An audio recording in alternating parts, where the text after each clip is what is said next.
શ્રી સ્વામિનારાયણ ભગવાનની જય. અક્ષર પુરુષોત્તમ મહારાજની જય. ગુણાદિતાનંદ સ્વામી મહારાજની જય. ભગતજી મહારાજની જય. શાસ્ત્રીજી મહારાજની જય. યોગીજી મહારાજની જય. પ્રમુખ સ્વામી મહારાજની જય. મહંત સ્વામી મહારાજની જય. પ્રમુખ સ્વામી મહારાજ શતાબ્દી મહોત્સવની જય. વચનામૃત દ્વિશતાબ્દી મહોત્સવની જય.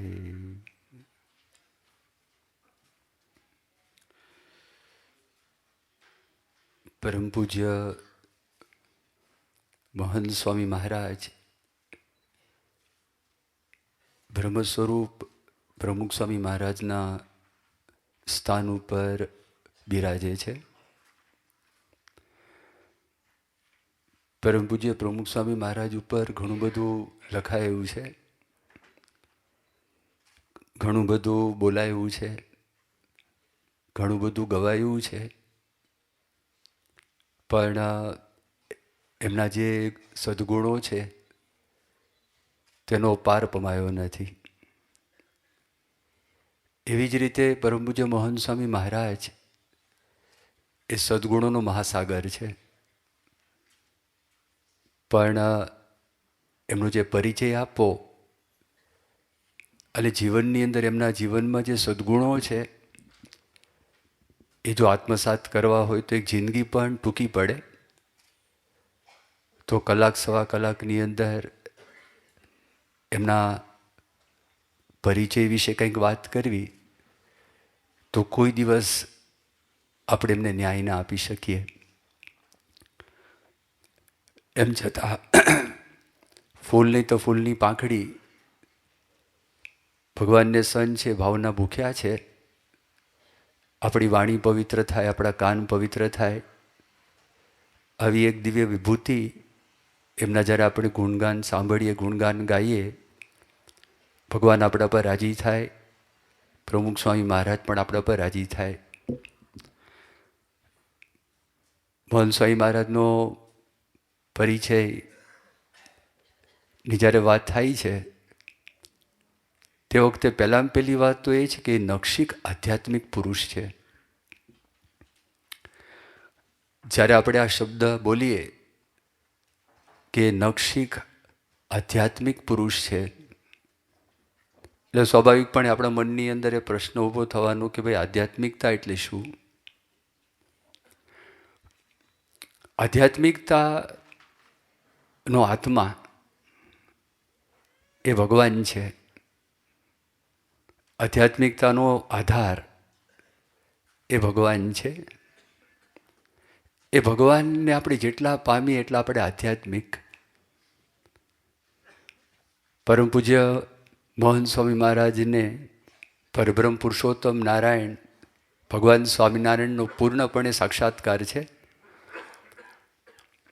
એટલે મહંત સ્વામી મહારાજ પોતે નખશિક આધ્યાત્મિક પુરુષ છે.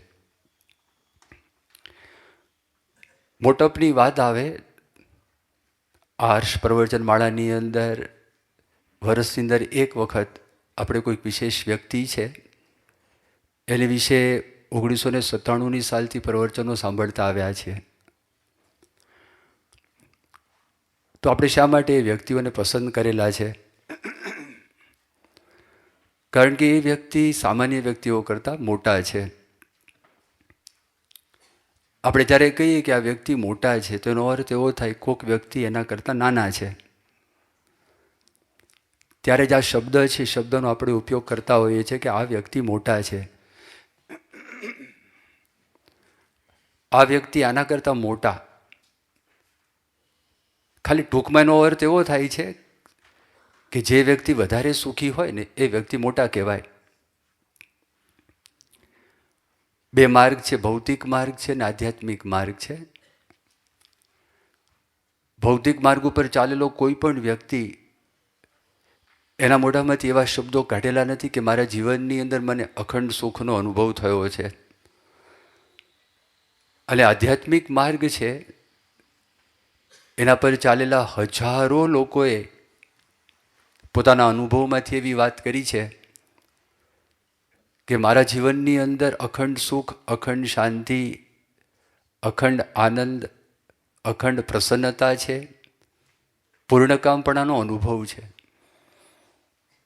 એટલે ભૌતિક માર્ગ પર ચાલેલી કોઈ પણ વ્યક્તિ એના ચરમ શિખર ઉપર બેઠેલી હોય એના કરતાં આધ્યાત્મિક માર્ગ ઉપર ચાલેલી કોઈ પણ વ્યક્તિ વિશેષ છે, એના કરતાં મોટી છે.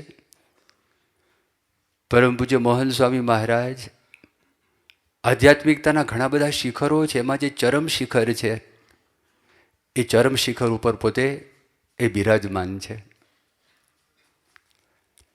આ પરિચયની અંદર આપણે જ્યારે વાત કરીએ છીએ ત્યારે પ્રથમ પરિચય એ આ પરિચય છે. ભગવાનનો સાક્ષાત્કાર કરવો એ આધ્યાત્મિકતાનું લક્ષ્ય છે. પહેલી તો આપણને આ વાત સમજાય. મેં વાત કરી કે મોહન સ્વામી મહારાજ એ નખ શીખ સંપૂર્ણપણે આધ્યાત્મિક પુરુષ છે. આધ્યાત્મિકતાનો સાર, એનો આત્મા એ ભગવાન છે. ભગવાનનો સાક્ષાત્કાર થાય એ આધ્યાત્મિકતાનું લક્ષ્ય છે. મોહન સ્વામી મહારાજને આ ભગવાનનો સાક્ષાત્કાર છે. પણ આ વાત છે ને અઘરી છે. ભગવાનને પ્રાપ્ત કરવાની વાત તો બાજુમાં રહી. ઘણા બધા લોકો તો ભગવાનને માનતા નથી. એ એટલા માટે ભગવાનને માનતા નથી. લોકો એવું માને છે જો ભગવાન સમર્થ હોય એટલે ભગવાન જો દયાળુ હોય તો દુનિયામાં દુઃખ ન હોવું જોઈએ. કાં તો ભગવાન સમર્થ નથી એટલે દુઃખ છે, કાં તો ભગવાન દયાળુ નથી એટલે દુઃખ છે. પણ જો તમે એમ માનતા હો કે ભગવાન દયાળુ પણ છે, ભગવાન સમર્થ છે, તો દુનિયામાં યુદ્ધો શા માટે? દુનિયાની અંદર ગુનાહો શા માટે? દુનિયાની અંદર અન્યાય શા માટે? માટે ભગવાન નથી. એટલે કેટલાક લોકો તો ભગવાનને માનતા જ નથી. પણ એવા કરોડો લોકો જે ભગવાનને માને છે, ભગવાનમાં શ્રદ્ધા રાખવાથી એમના જીવનમાં લાભ થયો છે. ભલે આ બધી વાતો દુનિયાની અંદર હોય પણ પોતે ભગવાનનું ભજન કરતા હોય, કારણ કે એમના જીવનની અંદર ભગવાન ભજવાથી લાભ થયેલો છે.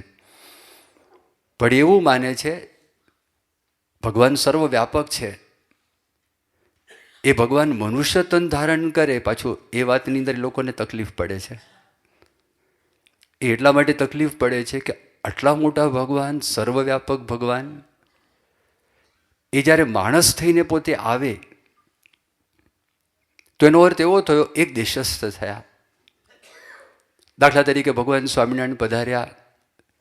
ભગવાન સ્વામિનારાયણ એક સ્થાનની અંદર બિરાજમાન હોય તો એનો અર્થ એવો થયો કે સર્વવ્યાપક નથી, ભગવાન તો અહીંયા આગળ આવ્યા. એટલે કેટલાક ભગવાનને માનનારા વ્યક્તિના અંતરની અંદર પણ આવી રીતે ભગવાનનો સ્વીકાર કરો કે મનુષ્ય રૂપ ધારણ કરીને આવે છે, એ વાત બેસતી નથી. વળી પાછા ભગવાનનો જે મહિમા છે, મહિમા પણ જાણે ભગવાન છે એ જે કંઈ મોટી વસ્તુ છે ને એના કરતાં ભગવાન મોટા છે, અને જે કંઈ નાની વસ્તુ છે એના કરતાં પણ ભગવાન નાના છે. જે દૂરમાં દૂર છે એના કરતાં પણ ભગવાન દૂર છે. જે નજીકમાં નજીક છે એના કરતાં પણ ભગવાન નજીક છે. આ બધી વાતો આવે તો માણસમાં તો એ કલ્પના એ કરી શકતા જ નથી. તે લોકોના મનમાં પ્રશ્ન થાય, આ ભગવાન છે, ભગવાનનો સ્વીકાર કરવા માટે લોકો તૈયાર નથી. પણ આપણા શાસ્ત્રો છે ને સ્પષ્ટપણે વાત કરે છે, ભગવાન છે મનુષ્ય રૂપ ધારણ કરે છે, ભગવાનના અવતાર પૃથ્વી ઉપર થાય છે. ગીતાની અંદર વાત છે, ભાગવતની અંદર વાત છે, બીજા પુરાણોની અંદર વાત છે. ભગવાનના લોકની અંદર મનુષ્ય રૂપ ધારણ કરે છે. ભગવાન સ્વામિનારાયણ છે, ભગવાન સ્વામિનારાયણે પણ પોતે વાત કરી છે. પણ જ્યારે ભગવાન માણસ જેવા બને અને તો પણ પ્રશ્ન ઉત્પન્ન થાય કે ભગવાનનો જન્મ થાય છે, ભગવાન મરે છે. આપણે શબ્દ વાપરતા નથી, ભગવાન અંતર્ધાન થાય છે એવો શબ્દ વાપરીએ. બહારના લોકો એમ કે ભગવાન તો મરી ગયા. ભગવાનનો જન્મ થયો તો ભગવાન તો અવિનાશી છે, તો કઈ રીતે આ ભગવાન હોઈ શકે? એટલે એમને ઓળખવા, એમને સમજવા, એમની અંદર જોડાવું આ કઠણ કામ છે, એમને પ્રાપ્ત કરવા કઠણ કામ છે. ભગવાન શ્રી કૃષ્ણ શ્રીમદ ભગવદ્ ગીતાની અંદર આ પોતે વાત કરે છે કે મનુષ્યાણામ સહસ્રેષુ કશ્ચિત યતતિ સિદ્ધયે યતતામપી સિદ્ધાનામ કશ્ચિન મામ વેતિ તત્વતઃ. હજારો મનુષ્યો એમાંથી કોક જ મને પ્રાપ્ત કરવા માટે, ભગવાનને પ્રાપ્ત કરવા માટે પ્રયત્ન કરે છે. એવા હજારો પ્રયત્ન કરનારા છે, એમાંથી કોક જ એ મને પ્રાપ્ત કરે છે.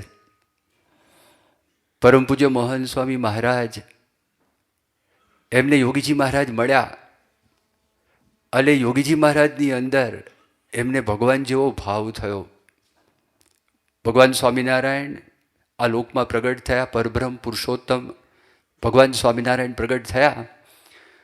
ભગવાન સ્વામિનારાયણે બધા દિવ્ય ચરિત્રો 49 વર્ષ સુધી કર્યા અને ભગવાન સ્વામિનારાયણે એમનો અભય વચન, અભય કોલ આપ્યો કે ગુણાતીત સંતની પરંપરા દ્વારા પૃથ્વી પર હંમેશને માટે હું પ્રગટ રહીશ. આપણા બહુ મોટા ભાગ્ય છે કે આપણા ભાગ્યની અંદર આ પરંપરા આપણને પ્રાપ્ત થઈ. ગુણાતીતાનંદ સ્વામી, ભગતજી મહારાજ, શાસ્ત્રીજી મહારાજ, યોગીજી મહારાજ, પ્રમુખ સ્વામી મહારાજ આપણને પ્રાપ્ત થયા.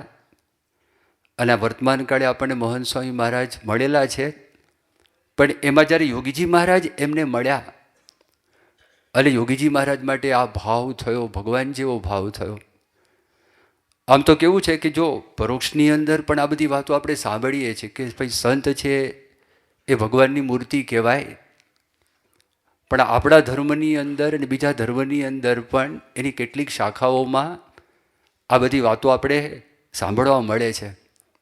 ગોસ્વામી તુલસીદાસજીએ પોતે એક વાત કરી કે ભગવાન રામ છે એના જ્યારે માણસ કોઈ ચરિત્ર સાંભળે અને ભગવાન રામના વખતમાં આપણે જો હોત રામ રાજ્યની અંદર આપણને કેવી મજા આવત, એવા વિચાર જો કોઈ વ્યક્તિના અંતરમાં થતા હોય તો ગોસ્વામી તુલસીદાસજી તો 500 વર્ષ પહેલાં થયા. એમણે પોતે એક વાત કરી કે રામ મિલન કે કારણે જોતું ભયો ઉદાસ. રામ મિલન કે કારણે, રામ મળ્યા નથી એને લીધે તમારા અંતરમાં જો ઉદાસી આવતી હોય, રામ મિલન કે કારણે જોતું ભયો ઉદાસ. તુલસી શોધી લે સંગત સંત કી રામજીનો કી પાસ. એવા સંત છે તું શોધી લે કે જેની પાસે રામ છે, રામનો સાક્ષાત્કાર હોય તો તમને અનુભવ થશે સાક્ષાત તમને રામ પ્રાપ્ત થયા છે. જો આ પરોક્ષની અંદર પણ વાત છે. કબીરદાસજી એમના બંને પ્રકારના શિષ્યો હતા. મુસલમાન પણ એમના શિષ્યો હતા, હિન્દુઓ પણ એમના શિષ્યો હતા. અને કબીરદાસજી સંતના મહિમાનું જે ભજન બનાવ્યું, ભાગ્ય બળે જહાં સંત પધારે, તો એની અંદર કબીરદાસજી પોતે એમ કહે છે કે સાહબ એટલે ભગવાન, સાહબ કા ઘર સંતન માહી. સાહેબનું ઘર ક્યાં છે? સંત છે સાહેબનું ઘર છે. સાહબ કા ઘર સંતન માહી, સંત સાહબ કછું અંતર નાહી. સંત અને સાહબની અંદર, ભગવાનને સંતમાં કોઈ પ્રકારનું અંતર નથી. જ્યાં ભગવાન છે ત્યાં સંત છે, જ્યાં સંત છે ત્યાં ભગવાન છે. જ્યાં આપણને સંત મળે સાક્ષાત ભગવાન જ મળ્યા છે એ પ્રકારની વાત છે. એ પ્રકારની વાત અંદર કરેલી છે. સ્કૂલમાં બધા બાળકોને નાના હોય ત્યારથી જ અમુક શ્લોકો શીખવાડવામાં આવે છે. એમાં બહુ પ્રચલિત શ્લોક છે ગુરુ બ્રહ્મા ગુરુર વિષ્ણુ ગુરુર દેવો મહેશ્વર ગુરુ સાક્ષાત પરમ બ્રહ્મ તસ્મૈ શ્રી ગુરવે નમઃ. જો ગુરુને, સાચા સંતને એ કેવી ઉપમાઓ આપે છે? બ્રહ્મા, વિષ્ણુ, મહેશ અને સાક્ષાત પરબ્રહ્મ એની પણ વાત કરે છે. મુસલમાન ધર્મની અંદર જે વધારે પડતા જે મોટી સંખ્યામાં મુસલમાનો છે તો એ મુસલમાન લોકો તો અલ્લાહને માને છે. અને પૈગંબરમાં છેલ્લા પૈગંબર મોહમ્મદ આવે, મોહમ્મદ પછી કોઈ પૈગંબર નથી એવું માને છે. પણ મુસલમાન ધર્મની અંદર પણ ઘણી બધી શાખાઓ છે. તો કેટલાક સૂફીઓ છે, તો સૂફીઓ એવું માને છે ને એ પણ તમે એ સાંભળ્યું હશે કે એ પોતે એવું કહે છે કે આદમ કો ખુદા મત કહો, आदम को खुदा मत कहो, आदम खुदा नहीं, पण लेकिन खुदा के नूर से आदम जुदा नहीं. આદમ કો ખુદા મત કહો, એને ભગવાન તમે ના માનો, એના કરતાં જુદા છે, પણ એના નૂરથી, એમના ઐશ્વર્યથી, એમના પ્રતાપથી એ ભગવાનથી, અલ્લાહથી જુદા નથી. આવી વાત માને છે. અને કેટલાક લોકો એવું પણ માને છે, પ્રગટ ઇમામની અંદર માને છે. એનું કારણ શું? કે ભગવાન છે આ પૃથ્વી ઉપર મનુષ્ય રૂપ ધારણ કરી અને એના દ્વારા પોતાનું ઐશ્વર્ય છે, પોતાની શક્તિ બતાવે છે. ખ્રિસ્તી ધર્મની અંદર પણ આ છે. ઈસુ ખ્રિસ્ત પોતે કહે છે કે જેણે મને જોયા છે એને ફાધર, ને એ લોકો ફાધર કહે છે, તો એના તમને દર્શન થયા છે. આ બધી વાતો તો છે. હવે મહંત સ્વામી મહારાજ, યોગીજી મહારાજ મળ્યા તો શરૂઆતની અંદર આવી કોઈ વાત તો હતી જ નહીં. એમણે તો શરૂઆતની અંદર પૂર્વગ્રહ હતો. અને પૂર્વગ્રહનું કારણ એ હતું, મહંત સ્વામી મહારાજનો જન્મ જબલપુરની અંદર થયો. એ જે જગા છે નેપિયર ટાઉન કરીને જગા, અને સિવિલ લાઇનની અંદર એમનું મકાન હતું. એ મકાનની અંદર પોતે ત્યાં આગળ પ્રગટ થયા. મણિભાઈ એમના પિતાનું નામ, ડાહીબા એમના માતુશ્રીનું નામ. ડાહીબાના કુખે પરમ પૂજ્ય મોહન સ્વામી મહારાજ ત્યાં આગળ પ્રગટ થયા. વાતાવરણની અંદર કોસ્મોપોલિટન પ્રજા હતી. કેટલાક ખ્રિસ્તીઓ નજીકની અંદર રહેતા હતા, ઇતર ધર્મના માણસો પણ ત્યાં આગળ રહેતા હતા. ખ્રિસ્તી સ્કૂલની અંદર એમણે અભ્યાસ કર્યો, ક્રાઇસ્ટ ચર્ચ સ્કૂલમાં. પછી ક્રાઇસ્ટ ચર્ચ બોયઝ સ્કૂલ હતી, એની અંદર આગળ અભ્યાસ કર્યો. એટલે બંને ક્રાઇસ્ટ ચર્ચ સ્કૂલ જ એ નામની હતી. એ ત્યાં પોતે એમણે અભ્યાસ કર્યો. હવે એમાં આખી શાળા અંગ્રેજી માધ્યમ, બધા શિક્ષકો ખ્રિસ્તી, અને એમાં પણ બધા અંગ્રેજ. દેવદેવીઓનું ખંડન કરતા મહંત સ્વામી મહારાજ પોતે લખે છે, એમને કાનો કાન સાંભળેલું છે. એટલે રસ્તાની અંદર ધારો કે કોઈક સાધુ બાવા રામ રામ કહીને ભીખ માગતા હોય તો તે વખતે આ લોકો અવશ્ય એમની મશ્કરી કરે. અને કેટલાક સાધુઓ એટલે બાવાઓનું ન ગમે એવું વર્તન પણ મહંત સ્વામી મહારાજે જોયું છે. કોઈ ગાળો બોલતા હશે, કોઈક વાત કરતા હશે, આ બધું એમણે જોયું. એટલે એમને પાછું સાથે સાથે આજે સ્કૂલમાં અભ્યાસ કરતા હતા તો એના જે બધા ભાષા હતી, એમના જે રિવાજો હતા, એને પણ ભાર બહુ પડ્યો હતો. એટલે કોઈ હિન્દુ સંત મહાત્માઓ સાચા હોય એને મળવાનો અવકાશ મહંત સ્વામી મહારાજને ક્યારેય પ્રાપ્ત થયો જ નહોતો. ઘરની અંદર શાસ્ત્રીજી મહારાજને, યોગીજી મહારાજની વાતો થાય, પણ એમને કોઈ દિવસ રસપૂર્વક ક્યારે પણ આ બધી વાતો છે એ વાતો સાંભળેલી નહીં. સ્કૂલની અંદર પોતે હંમેશા પોતે તેજસ્વી વિદ્યાર્થી હતા, રેન્કર જ હતા, રમતવીર પણ હતા. ટ્રેક ઇવેન્ટ્સની અંદર મહંત સ્વામી મહારાજ દોડવામાં પહેલો નંબર આવતો હતો.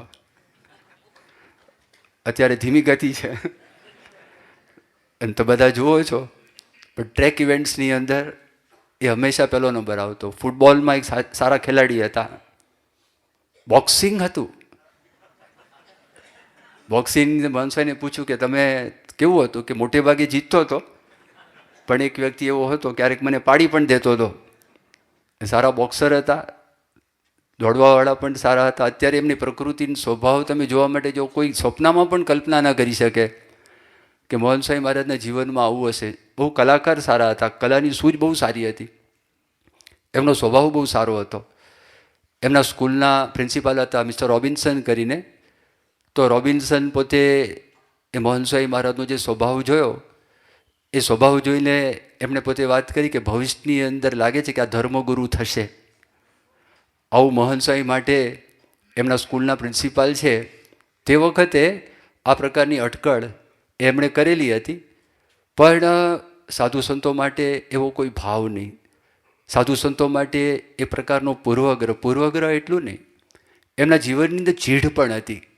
આને લીધે જ એટલે યોગીજી મહારાજ જ્યારે અવારનવાર આણંદમાં મહંત સ્વામી મહારાજ ત્યાં આગળ મણિભાઈના ઘરે ઉતારો કરવા માટે આવતા, મહંત સ્વામીના પિતાશ્રી ત્યાં ભણી લીધું હતું એમણે. એમનું કુટુંબ આખું પાછું આણંદની અંદર આવેલું હતું. અને આણંદમાં પોતે ત્યાં આગળ આવ્યા અને યોગીજી મહારાજ ત્યાં આગળ આવે. મહંત સ્વામી મહારાજને બધું ગમે નહીં, એટલે ખબર પડે કે યોગીજી મહારાજ આવવાના છે. મકાનની અંદર ચડવા માટે 2 પગથિયા હતા, એમાંથી એક પગથિયામાં મહંત સ્વામી મહારાજ ઉતરી જાય. ખબર પડે કે આ પગથિયાથી આવે છે, બીજા પગથિયાથી ઉતરી જાય.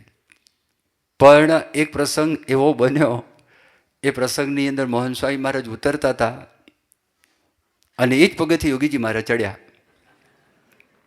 અને યોગીજી મહારાજ પ્રેમની મૂર્તિ, પ્રેમ સે પકા હુઆ પુરુષ. એટલે યોગીજી મહારાજે કીધું, હાલો ગુરુ મેળા ઉપર, હાલો ગુરુ મેળા ઉપર. બોલી શકાયું નહીં, મોહન સ્વામીના મનમાં જવાની ઈચ્છા તો નથી, પણ હવે આ વાત થઈ એટલે કેટલાક હરિભક્તો સાથે હતા, એમણે પણ વાત કરી. આ મણિભાઈનો દીકરો વિનુ, આમ તો શાસ્ત્રીજી મહારાજ એમનું નામ કેશવ પાડેલું, પણ તે વખતે કોઈ મોબાઈલ ફોન હતા નહીં, અને જન્મ થઈને તમે તરત ફોન કરો, નામ આવે. નાનપણમાં શાસ્ત્રીજી મહારાજનો પત્ર આવે, પહેલાં બધા વિનુ વિનુ કહેતા હતા, એ નામથી પ્રચલિત થઈ ગયા. દાખલાની અંદર પણ વિનુ નામ લખાઈ ગયું, એ બધું થયું. પણ એ જે હશે તે, પણ યોગી બાપા તો તે વખતે શાસ્ત્રી મહારાજની સાથે હશે પણ નહીં, પણ સાધુ બનાવે અને કેશવજીવન દાસ નામ આવ્યું પાછું. જે શાસ્ત્રીજી મહારાજે પાડેલું કેશવ, એ કેશવ નામ ત્યાં લાગુ પડ્યું. એ ઉપર ગયા એટલે કેટલાક હરિભક્તે આગ્રહ કર્યો કે કંઠી પહેરાવો, એમને કંઠી નથી. જે ચીડ હતી મોહન સ્વામી મહારાજને, ત્યાં બેસવાની બહુ ઈચ્છા નથી, અને યોગી બાપાએ કંઠી પહેરાવી. એટલે કંઠી પહેરાવી મોહન સ્વામી પહેરી કંઠી, એટલે કંઠીને તોડી નાખી, યોગીજી મહારાજની હાજરીમાં જ તોડી નાખી. તમે કલ્પના કરો, તે વખતે નાયલોનના દોરા નહોતા, નાયલોનના દોરા પછીથી આવ્યા, તે વખતે કોટનના દોરા હતા, એટલે તૂટી જાય. તો કંઠી તૂટી ગઈ અને બધા તો હેપતાઈ ગયા હરિભક્તો. પણ મોહન સ્વામી મહારાજ યોગી મહારાજ સામું જોતા હતા, અને યોગીજી મહારાજ એમને એમ કે આ તોફાનને લીધે ભાઈ તમે અત્યારે જાઓ નીચે, તો હું બહુ રાજી ખુશીથી જાઉં. પણ યોગી બાપા તો પ્રસન્ન હતા, યોગી બાપાને લેશ પણ દુઃખ થયું નહીં. અને યોગીજી મહારાજ ઉલટાનું એવું બોલ્યા, ઓહો બહુ બઢિયા. એમને કોઈ દિવસ આ કલ્પના કરી જ નથી, એમને આવું આચરણ જોયું જ નહોતું. એમના મનની અંદર અતિ આશ્ચર્ય થયું. અને 2-3 દિવસ સ્વામી ત્યાં રોકાઈને પછી ત્યાંથી નીકળીને વલાસણ જવાના હતા. અને આણંદમાં આપણું મંદિર છે, સામે તળાવ છે, એ તળાવની પાળ ઉપર વિનુભાઈ બેઠા હતા, કેટલાક મિત્રો પણ એમની સાથે હતા. અને યોગીજી મહારાજ એમને દૂરથી જોયા અને બોલાવ્યા. અને તે વખતે સાથેના મિત્રો હતા, એ લોકોએ પણ કહ્યું, મોહન સ્વામી મહારાજના મનમાં પણ થયું કે શા માટે મને બોલાવે છે. બીજા લોકોએ વાત કરી કે પોટલા ઉચકાવશે, જાઓ. મોહન સ્વામી મહારાજ ત્યાં આગળ ગયા અને યોગી બાપાએ હાથ જોડ્યા. અને હાથ જોડીને યોગી બાપા પોતે એવું બોલ્યા કે અમે રજા લઈએ છીએ, એટલે કંઈ ભૂલચૂક થઈ હોય તો માફ કરજો. હવે આ જે શબ્દો બોલ્યા ને, શબ્દો છે ને, એ હૃદયમાંથી જ્યારે નીકળે ત્યારે એ શબ્દનો રણકાર જુદો હોય. અને જ્યારે નિર્દોષ વ્યક્તિ એ શબ્દ બોલતા હોય તો એ જે વાણી છે ને, એનો રણકાર કોઈક અલગ જ છે. એ ફક્ત કાન સાથે ભટકાઈને એ શબ્દો પાછા પડતા નથી. આપણા અંતઃકરણની અંદર પણ થોડીક વાર માટે રહી અને અદૃશ્ય થઈ જતા નથી, પણ એ શબ્દો આત્માની અંદર બેસી જાય છે. યોગી બાપાના શબ્દો સાંભળ્યા, ગાડી તો જતી રહી. અને મોહન સ્વામી મહારાજ પોતે વર્ણન કરે છે, મોહન સ્વામી મહારાજે વાત કરી કે હું તો ત્યાં આગળ પહેલાં કલાકો સુધી બેઠો રહ્યો, મને સમયનું કોઈ ભાન રહ્યું નહીં. હું મારા મનમાં વિચાર કરવા લાગ્યો કે આ કેવા પુરુષ. કારણ કે મોહન સ્વામી મહારાજ જે જબલપુરમાં ભણતા હતા, બાઇબલના ક્લાસીસ પણ મોહન સ્વામી મહારાજે ભરેલા, એમની અંદર પણ એમનો પહેલો નંબર આવતો હતો. અને ત્યાંના જે શિક્ષકો હતા તે લોકોની ઈચ્છા થઈ કે ખ્રિસ્તી ધર્મનો પ્રચાર જો આ વ્યક્તિ કરે તો ઘણું સારું થાય. એના માટે મોહન સ્વામી મહારાજ છે તો એમને એ લોકોએ ઓફર પણ કરેલી, તમને ગાડીની પણ વ્યવસ્થા કરીએ, એટલે તમને અમે મહિને 2000 કે 3000 રૂપિયા પગાર પણ એ જમાનાની અંદર આપીએ. બહુ મોટી વાત થઈ ગઈ આ. અને તે વખતે એમણે સ્વીકાર કર્યો નહોતો, કારણ કે એમનું મન અમુક વાતનો સ્વીકાર કરતી નથી. અને એ વાત પ્રેક્ટિસની વાત આવે છે કે તમે ગાલ ઉપર તમાચો મારો, તેમાં લખેલું છે બીજો ગાલ ધરવો. પણ જ્યાં સુધી એવા કોઈ વ્યક્તિ મળે નહીં જ્યાં સુધી એવો પ્રસંગ બને નહીં તો ત્યાં સુધી એમના અંતરની અંદર આ વાતનો સ્વીકાર થાય નહીં. પણ યોગીજી મહારાજના જીવનમાં 2 પ્રસંગો એમણે જોયા. પહેલા પ્રસંગની અંદર કંઠી તોડી નાખી યોગીજી મહારાજ પ્રસન્ન હતા. યોગીજી મહારાજે કાંઈ કહ્યું નહીં. અને બીજા પ્રસંગની અંદર એમનો કોઈ પણ વાંક નહોતો.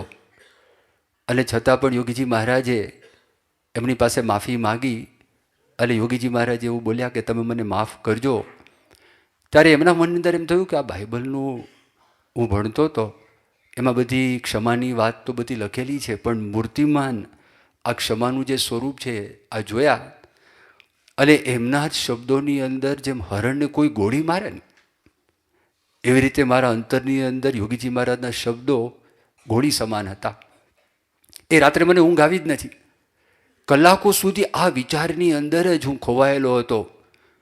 અને મારા મનની અંદર પહેલી જ વખત, first time in my life આવી ઈચ્છા જાગૃત થઈ, ફરી વખત યોગીજી મહારાજ ક્યારે આવે, ફરી વખત યોગીજી મહારાજ ક્યારે આવે.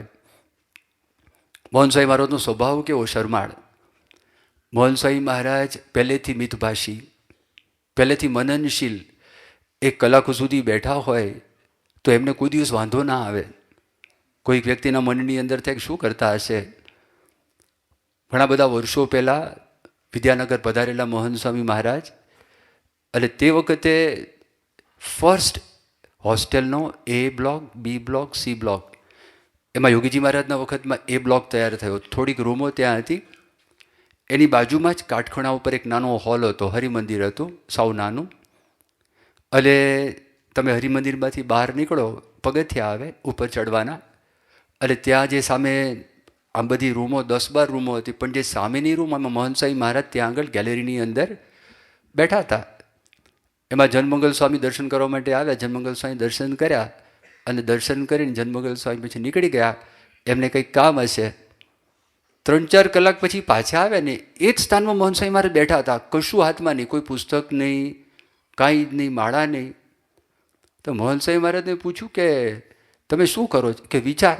કે કેટલો વિચાર, કેટલો વિચાર. એટલે જો આ એમને અંગ હતું, એટલે શરમાળી એમની પ્રકૃતિ હતી. એટલે એ પ્રકૃતિને લીધે એ કોઈ વ્યક્તિને એવું કહી પણ શકે નહીં મંદિરની અંદર કે યોગીજી મહારાજ આણંદ મંદિરમાં ફરી વખત ક્યારે આવવાના છે. પણ મોહન સ્વામી મહારાજે આ પ્રસંગની વાત કરી.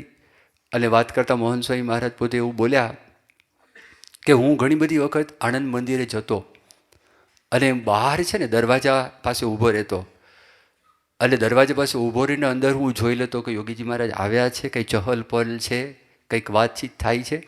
એ ન હોય પાછો હું જતો રહું. પણ મારા મનની અંદર એક જ રટના લાગેલી કે ફરી વખત યોગીજી મહારાજ ક્યારે આવે, ક્યારે આવે, ક્યારે આવે. અને એવામાં સમાચાર મળ્યા કે યોગીજી મહારાજ પોતે મુંબઈ જવાના છે ટ્રેનની અંદર, અને આનંદ સ્ટેશન ઉપર 10 મિનિટ માટે ગાડી ઊભી રહેવાની છે. અને બધા હરિભક્તોને દર્શન કરવા હોય તો હરિભક્તો ત્યાં આગળ દર્શન કરવા માટે જઈ શકે છે. આ પ્રકારની વાત છે. એ વાત એમને સાંભળી. આ વાત એમણે જેવી સાંભળી, અને તરત જ મોહન સ્વામી મહારાજ ત્યાં આગળ પહોંચી ગયા. બીજા કોઈ હરિભક્તો સાથે વાર્તાલાપ તો એમણે કરેલો નહીં, કારણ કે ગુજરાતી એમનું કાચું. ઘરની અંદર જે ગુજરાતી સાંભળતા હતા એ સાંભળેલું. હિન્દીનો ત્યાં આગળ પ્રચલન જબલપુરની અંદર, અને અંગ્રેજી, આ 2 જ ભાષા, બીજી કોઈ ભાષા નહીં. એટલે કોઈ હરિભક્તોને મળે કરે. અને પાછા એ લોકોના જે બધા કપડાં પણ હતા ને ચરોતરની અંદર, એ જોઈને પણ મોહન સ્વામી મહારાજની શરૂઆતમાં આ યોગી બાપાના પ્રસંગ બન્યા એ પહેલાં લહેંગો પહેર્યો હોય, બૂટ પહેર્યા હોય, મોજા ના હોય, અને માથે ટોપી હોય. તો યોગી બાપાના યોગની અંદર આવે એ પહેલાં તો મોહન સ્વામી મહારાજના શબ્દોમાં કે આ બધા રોંચા જેવા લાગતા હતા. આ તાનો સ્પેશિયલ શબ્દ. એટલે પછી પણ એક વખત યોગી બાપા મળ્યા તો પણ કોની સાથે વાત કરવી, શું વાત કરવી, કેમ વાત કરવી, એવું અંગ પણ નહીં. એટલે પ્લેટફોર્મ ઉપર બધા પાર્લર હોય ને, તો પાર્લરના ત્યાં દિવાલ હતી, તો દિવાલના ટેકે મોહન સ્વામી મહારાજ ઊભા હતા. અને યોગી બાપા અંદરથી જે ટ્રેનનો ફૂટબોર્ડ હોય તો ફૂટબોર્ડ દરવાજાના 2 સળિયા હતા, ત્યાં આગળ આવીને પોતે ઊભા હતા. અને કોઈક એમાં વાત કરી કે વિનુભાઈ આવ્યા છે, મણિભાઈના દીકરા. યોગી બાપા કે ક્યાં છે? એ કે જો ત્યાં આગળ છે. હવે જો યોગી બાપા ટ્રેન ઉપર ત્યાં આગળ છે. સામાન્યપણે કેવું હોય કે યોગીજી મહારાજ પાસે મોહન સ્વામી મહારાજ છે એમને જવાનું હોય, પણ એ ખ્યાલ નહીં, કોઈ આ પ્રકારનું આપણે જે શિષ્ટાચાર કહીએ કે એવું કશું જ કાંઈ જ ખબર નહીં, તો એ એમાં જ ખોવાયેલા હતા. યોગીજી મહારાજ ઉતરી ગયા. હવે ટ્રેનને ઉપાડવાનો ટાઈમ પણ હતો. મોહન સ્વામી મહારાજે વાત કરી, પણ એકદમ જ એમની પાસે આવ્યા. એ જ્યાં આગળ બધા હરિભક્તો ખસી ગયા અને ખાલી બે હાથથી બે આમ હાથ હતા એમાં યોગી બાપાએ પકડ્યા. અને ખબર નહીં જે થયું તે, અને જે એમને અનુભવ થયો એ સ્પર્શનો, એ દ્રષ્ટિનો, એ જે કાંઈ અનુભવ થયો. અને મોહન સ્વામી મહારાજ વર્ણન કરે છે કે જેવા યોગી બાપા ટ્રેનની અંદર ચડ્યા અને જેવા પગ ત્યાં આગળ મૂક્યો અને ટ્રેન ઉપડી. એટલું રિસ્ક લઈને, એટલું જોખમ લઈને એ યોગીજી મહારાજ એ પોતે નીચે ઉતરેલા હતા. અને એટલા બધા સુખનો અનુભવ તો બધા હરિભક્તો તો ત્યાંથી વિદાય થઈ ગયા. મોહન સ્વામી તો હટે નહીં. મોહન સ્વામી ત્યાં ટ્રાન્સફિક્સ થઈ ગયા અને ત્યાં બાકડા ઉપર બેસી ગયા. એમાંય કેટલો સમય પસાર થયો ખબર પડી નહીં. બસ આ ચિંતવન, સમાધિ જેવા સુખનો અનુભવ, શાંતિ શાંતિ શાંતિ, પરમ શાંતિ, પરમ આનંદનો અનુભવ. જિંદગીની અંદર સ્થૂળ દ્રષ્ટિએ, આ લોકની દ્રષ્ટિએ કોઈ સાધક હોય, એ સાધક પહેલાં તો જો સમજે, આગળ મેં વાત કરી કે મનુષ્ય માત્ર છે એ બધી પ્રવૃત્તિ સુખ માટે જ કરે છે. બધી પ્રવૃત્તિઓ એ સુખ માટે જ કરે છે, બધી જ પ્રવૃત્તિ. સવારથી ઉઠે, રાત્રે આરામમાં જાય. હવે એ બે માર્ગ છે, આ ભૌતિક માર્ગ અને આધ્યાત્મિક માર્ગ છે. મેં આગળ જેમ વાત કરી કે ભૌતિક માર્ગ ઉપર ચાલેલો એક પણ વ્યક્તિ, આ દુનિયાના આખા ઇતિહાસ તમે જોઈ લો, કોઈ વ્યક્તિ એવું કીધું નથી કે મારા જીવનમાં મને અખંડ સુખ મળ્યું છે. અને આધ્યાત્મિક માર્ગ ઉપર ચાલેલા વ્યક્તિ એ કહે છે કે મારા જીવનમાં અખંડ સુખ મળેલું છે, એટલું નહીં, અનુભવાય છે એટલું નહીં, પણ આ ભૌતિક સુખ છે ને, આ સુખ પાસે કચરો છે, એવી વાત છે. તો એ જે સમજવા માટે પહેલાં સાચા ગુરુની જરૂર પડે, કે જેને આનો અનુભવ છે, સાક્ષાત્કાર છે, એની જરૂર પડે. તો યોગી બાપા એમને મળ્યા અને યોગી બાપાએ આ અનુભવ, પ્રાથમિક અનુભવ કરાવ્યો. અનાદિ સિદ્ધ હોવા છતાં આ લોકની અંદર કેવું બને છે કે જ્યારે આપણે સાચા ભાવથી આવા સાચા ગુરુ પાસે જઈએ છીએ તો એમના દયાથી, એમની કૃપાથી આપણા જીવનની અંદર અનુભવ થાય. આ અનુભવ થયો અને પછી રોજ લગભગ 15 દિવસ સુધી મોહન સ્વામી મારા સ્ટેશન ઉપર આવે અને ત્યાં આગળ ક્યારેક 15 મિનિટ, 20 મિનિટ, અડધો કલાક, ક્યારેક કલાક બેસી જ રહે. આ પ્રસંગની અંદર ખોવાઈ જાય. આ પ્રસંગનું નિધિધ્યાસન. આ લોકની અંદર કોઈક વ્યક્તિને જે વસ્તુ ગમતી હોય તો કલાકો સુધી એ વ્યક્તિ એ વસ્તુને પોતે જુએ છે અને એમાં ક્યાંયનો સમય પસાર થઈ જાય એને ખબર પડતી નથી. તો એ જીવમાં એટલું બધું લાગી ગયું હતું, એટલું બધું ચોંટી ગયું હતું. મોહન સ્વામી મહારાજ જાણે, મોહન સ્વામી મહારાજ વર્ણન કરે છે કે ટ્રેનની અંદર બધા કુલીઓ દોડધામ કરે, ટ્રેન આવે, પેસેન્જર ઉતરે, પેસેન્જર ચડે, માલ સામાનની હેરાફેરી થાય, માણસોની હેરાફેરી થાય, એ કશું કાંઈ કરતાં કંઈ જ એમને ખબર નથી. જો ક્યારેક આપણે કોઈ વસ્તુમાં એનગ્રોસ થઈ ગયા હોય ને તો ક્યારેક આપણને પણ આ અનુભવ થાય અને આપણને પણ ખબર પડે કે બાજુમાં શું ચાલે છે, કેમ ચાલે છે, આપણને ખબર પડે નહીં. પણ આ રોજનો અનુભવ એમના જીવનની અંદર આ થઈ ગયો. તે વખતે તત્વજ્ઞાન શું, આત્મા શું, પરમાત્મા શું, ભગવાનનો સાક્ષાત્કાર શું, આધ્યાત્મિકતા શું, એ કશું જ ખબર નહીં. માત્ર યોગીજી મહારાજનો નિસ્વાર્થ પ્રેમ, યોગીજી મહારાજ થકી આનંદનો અનુભવ અને યોગીજી મહારાજનું વર્તન. આજ જે બધા સાધનો કહીએ કે યોગી બાપાએ જે કાંઈ એમને કર્યું એના સિવાય કશું જ નહોતું, કંઈ કરતાં કંઈ જ નહીં. એમના ગળામાં કંઠી નથી. યોગી બાપાના યોગમાં આવ્યા, યોગી બાપાની હાજરીમાં એક વખત કંઠી તોડી, પછી યોગી બાપાએ એમને કહ્યું પણ નથી તમે કંઠી પહેરો. કંઠી પહેરવાનો પ્રસંગ, આ હું તમને જે પ્રસંગ કહું છું ને, એ મોહન સ્વામી મહારાજ ત્યાં આગળ આવ્યા 1951, 52, પછી પોતે દીક્ષા લીધી 57ની સાલની અંદર. તો આ શરૂઆતના વર્ષની અંદર પ્રસંગ બની ગયો. યોગી બાપાએ કીધું નથી, પણ એ દરમિયાન પ્રમુખ સ્વામી મહારાજનો એમને યોગ થઈ ગયો. અને પ્રમુખ સ્વામી મહારાજના યોગની અંદર સ્વામીએ જ્યારે જન્માષ્ટમીનો ઉત્સવ અટલાદરાની અંદર થયો અને ઉત્સવ પછી એકાદશીનો દિવસ હતો, એને એકાદશીના દિવસે પ્રમુખ સ્વામી મહારાજને અમદાવાદ જવાનું હતું અને યોગીજી મહારાજ થકી બધા યુવકો છૂટા પડતા હતા અને મોહન સ્વામી મહારાજ એટલે વિનુભાઈ અને એની સાથે બધા યુવકો હતા. તો કેટલાક આણંદના હશે, નડિયાદના હશે. તો ટ્રેનની અંદર વડોદરા ટ્રેન આવી, ટ્રેનમાં ગળદી હતી, જેને જ્યાં આગળ જગા મળી એ બધા જ સ્થાનની અંદર બધા ચડી ગયા. અને વિનુભાઈ એ પ્રમુખ સ્વામી મહારાજ જે ડબ્બામાં ચડે એ ડબ્બામાં પોતે ચડી ગયા. બધા દોડતા હતા એ ડબ્બામાં પોતે ચડ્યા. અને સાથે પ્રમુખ સ્વામી મહારાજના જોડના એક સંત હતા, બીજું કોઈ હતું નહીં, ગીર્દી ઘણી બધી હતી. પ્રમુખ સ્વામી મહારાજ ત્યાં આગળ બેઠા અને પ્રમુખ સ્વામી મહારાજ એમને વાતો શરૂ કરી. અને પ્રમુખ સ્વામી મહારાજે તૂટી ફૂટી હિન્દીમાં શરૂ કરી વાત. પણ પ્રમુખ સ્વામી મહારાજે જે વાતોનો ઝપાટો બોલાવ્યો, મોહન સ્વામી વર્ણન કરે છે, એમાં કોઈ દુરાગ્રહ નહોતો. એમાં કોઈ એવું નહોતું કે તમે આમ કરો, એવી કોઈ વાત નથી. એ ફક્ત પ્રમુખ સ્વામી મહારાજ વાસ્તવિકતાની વાતો કરતા હતા. અને વાસ્તવિકતાની એ વાત કરતા હતા, સંસાર છે એમાં દુઃખ છે, ભગવાન છે એ માર્ગની અંદર સુખ છે, અને સાધુ બનવાની અંદર માલ છે, વાસ્તવિકતા. અને એવી રીતે પોતે વર્ણન કરતા હતા. તો વિનુભાઈ પોતે લખે છે, પસંદગી મારે કરવાની હતી કે મારે શું કરવું. એમાં કોઈ આમ ડિક્ટેટ કરતા હોય, ડોમિનેટ કરતા હોય, કોઈ દબાવતા હોય, એવી કોઈ વાત નથી. અને એમાં પછી પ્રમુખ સ્વામી મહારાજે મને પૂછ્યું કે કંઠી છે ગળામાં? તો વિનુભાઈ ના પાડી કે નથી. એટલે હસતા હસતા પ્રમુખ સ્વામી મહારાજે વાત કરી કે તમે યોગીજી મહારાજ પાસે પહેરી લેજો. આવી વાત પ્રમુખ સ્વામી મહારાજે કરી. તો જોડના સંતે કંઠી કાઢી હશે એમની પાસે અને પ્રમુખ સ્વામી મહારાજને આપે. એટલે પ્રમુખ સ્વામી મહારાજે પહેલી વખત જો કંઠી યોગી બાપાએ પહેરાવી, તોડી નાખી, અને બીજી વખત પ્રમુખ સ્વામી મહારાજે કંઠી પહેરાવી. એટલે સાધુ થવાની પણ પહેલી વાત મહંત સ્વામીને પ્રમુખ સ્વામી મહારાજે કરી. કંઠીની વાત પણ એમણે કરી. અને પછી ત્રીજી વાત ઉપવાસની વાત. અને બધું સ્વામી હસતા હસતા જ બોલતા હતા. અને હસતા હસતા પ્રમુખ સ્વામી મહારાજે ત્રીજી વાત કરી, આજે એકાદશી છે, બધા ઉપવાસ કરજો. તો પહેલો ઉપવાસની પ્રેરણા એ પણ પ્રમુખ સ્વામી મહારાજે આપી.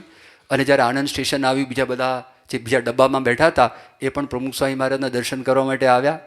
અને દર્શન કર્યા. અને દર્શન કર્યા પછી પ્રમુખ સ્વામી મહારાજે વાત કરી, યુવકોને આજે એકાદશી છે, બધા ઉપવાસ કરજો. પછી બધા સંતોએ મોહન સ્વામી મહારાજને પૂછ્યું, કેવો ઉપવાસ કર્યો? કે નિર્જળા. એ જ ઉપવાસ હતો, કારણ ખબર નથી કેવો ઉપવાસ કરવાનો હતો, પણ ઉપવાસમાં કંઈ ખાવું નહીં, કંઈ પીવું નહીં. એટલે એ પ્રકારનો ઉપવાસ, ત્યારથી ઉપવાસ ચાલુ થયા. એ પહેલાં પણ શાસ્ત્રીજી મહારાજ જ્યારે ધામમાં ગયા, સારંગપુરમાં અગ્નિ સંસ્કાર પૂરા થઈ ગયા, અને આણંદમાં મોહન સ્વામી મહારાજના ઘરથી બધા જ વડીલો એ શાસ્ત્રીજી મહારાજના અગ્નિ સંસ્કારમાં જવું તો પણ પહોંચી શક્યા નહોતા. અગ્નિ સંસ્કાર પૂરા થઈ ગયા હતા. એટલે ખડકી આખી ખાલી થઈ ગઈ હતી. એટલે મોહન સ્વામી મહારાજ પોતે તે વખતે સત્સંગ નહીં, અને યોગી બાપા પણ હજી મળેલા નહીં, એટલે સાથે ગયા હતા. અને ત્યાંથી ગરડા ગયા હતા, કારણ ગરડામાં પ્રતિષ્ઠા હતી. થોડા દિવસ પછી, 6 દિવસ પછી પ્રતિષ્ઠા હતી. હવે એ પ્રતિષ્ઠાની અંદર ત્યાં મોતીભાઈ હતા, ભગવાનદાસ અને આ વિનુભાઈ હતા. અને પ્રમુખ સ્વામી મહારાજ એકદમ ત્યાં આગળ આવ્યા. અને મોહન સ્વામી મહારાજ વર્ણન કરે છે કે વૈશાખનો મહિનો હતો. અને જેમ કોઈક વૈશાખની લૂમાંથી, હિમાલયની ગુલાબી ઠંડીમાં, ઠંડકમાં કોકને મૂકી દે, તો એવી રીતે પ્રમુખ સ્વામી મહારાજને મેં જોયા. અને મારા અંતરની અંદર એ ઠંડકનો અનુભવ થયો. અને હજી પણ એમની જે મૂર્તિ છે, મૂર્તિનું મને વિસ્મરણ થતું નથી. મારા મનમાં એમ થયું કે આ સાધુ પણ ખરા છે, અને આ સાધુ બરાબર છે. અને પ્રમુખ સ્વામી મહારાજની આંખની એકદમ જેને નિર્વિકાર ચંચળતા, અને મુંડન પહેલાંનું ઘટાદાર એકદમ કાળા ભમર જેવા વાળ, અને પાતળી કેડ, અને એ વખતે પાતળા હતા એટલે ઊંચા લાગતા હતા. અને મારી સાથે હસી હસીને વાત કરતા હતા. એ શું બોલ્યા હજી પણ મને કંઈ યાદ નથી, પણ એનું વિસ્મરણ મને થતું નથી. ખૂબ આનંદ થયો. ત્યાં કોઈક મોટા હરિભક્ત આવ્યા અને પ્રમુખ સ્વામી મહારાજને જવાનું થયું. તો મારા મનમાં એમ થયું કે કોઈ કિંમતી વસ્તુ કોઈ પાસે આંચકી લે અને એકદમ જતા રહ્યા. હું તો એકદમ સ્તબ્ધ થઈને ત્યાં આગળ ઊભો રહી ગયો. આવો અનુભવ યોગી બાપાનો આ પ્રસંગ થયો. એ પ્રસંગ પહેલાં પ્રમુખ સ્વામી મહારાજના જીવનની અંદર આ અનુભવ થયા. અને સાથે સાથે પ્રમુખ સ્વામી મહારાજ પાસે 1956ની સાલમાં જ્યારે યોગીજી મહારાજે સેવા કરવા માટે મોહન સ્વામી મહારાજને મોકલ્યા હતા.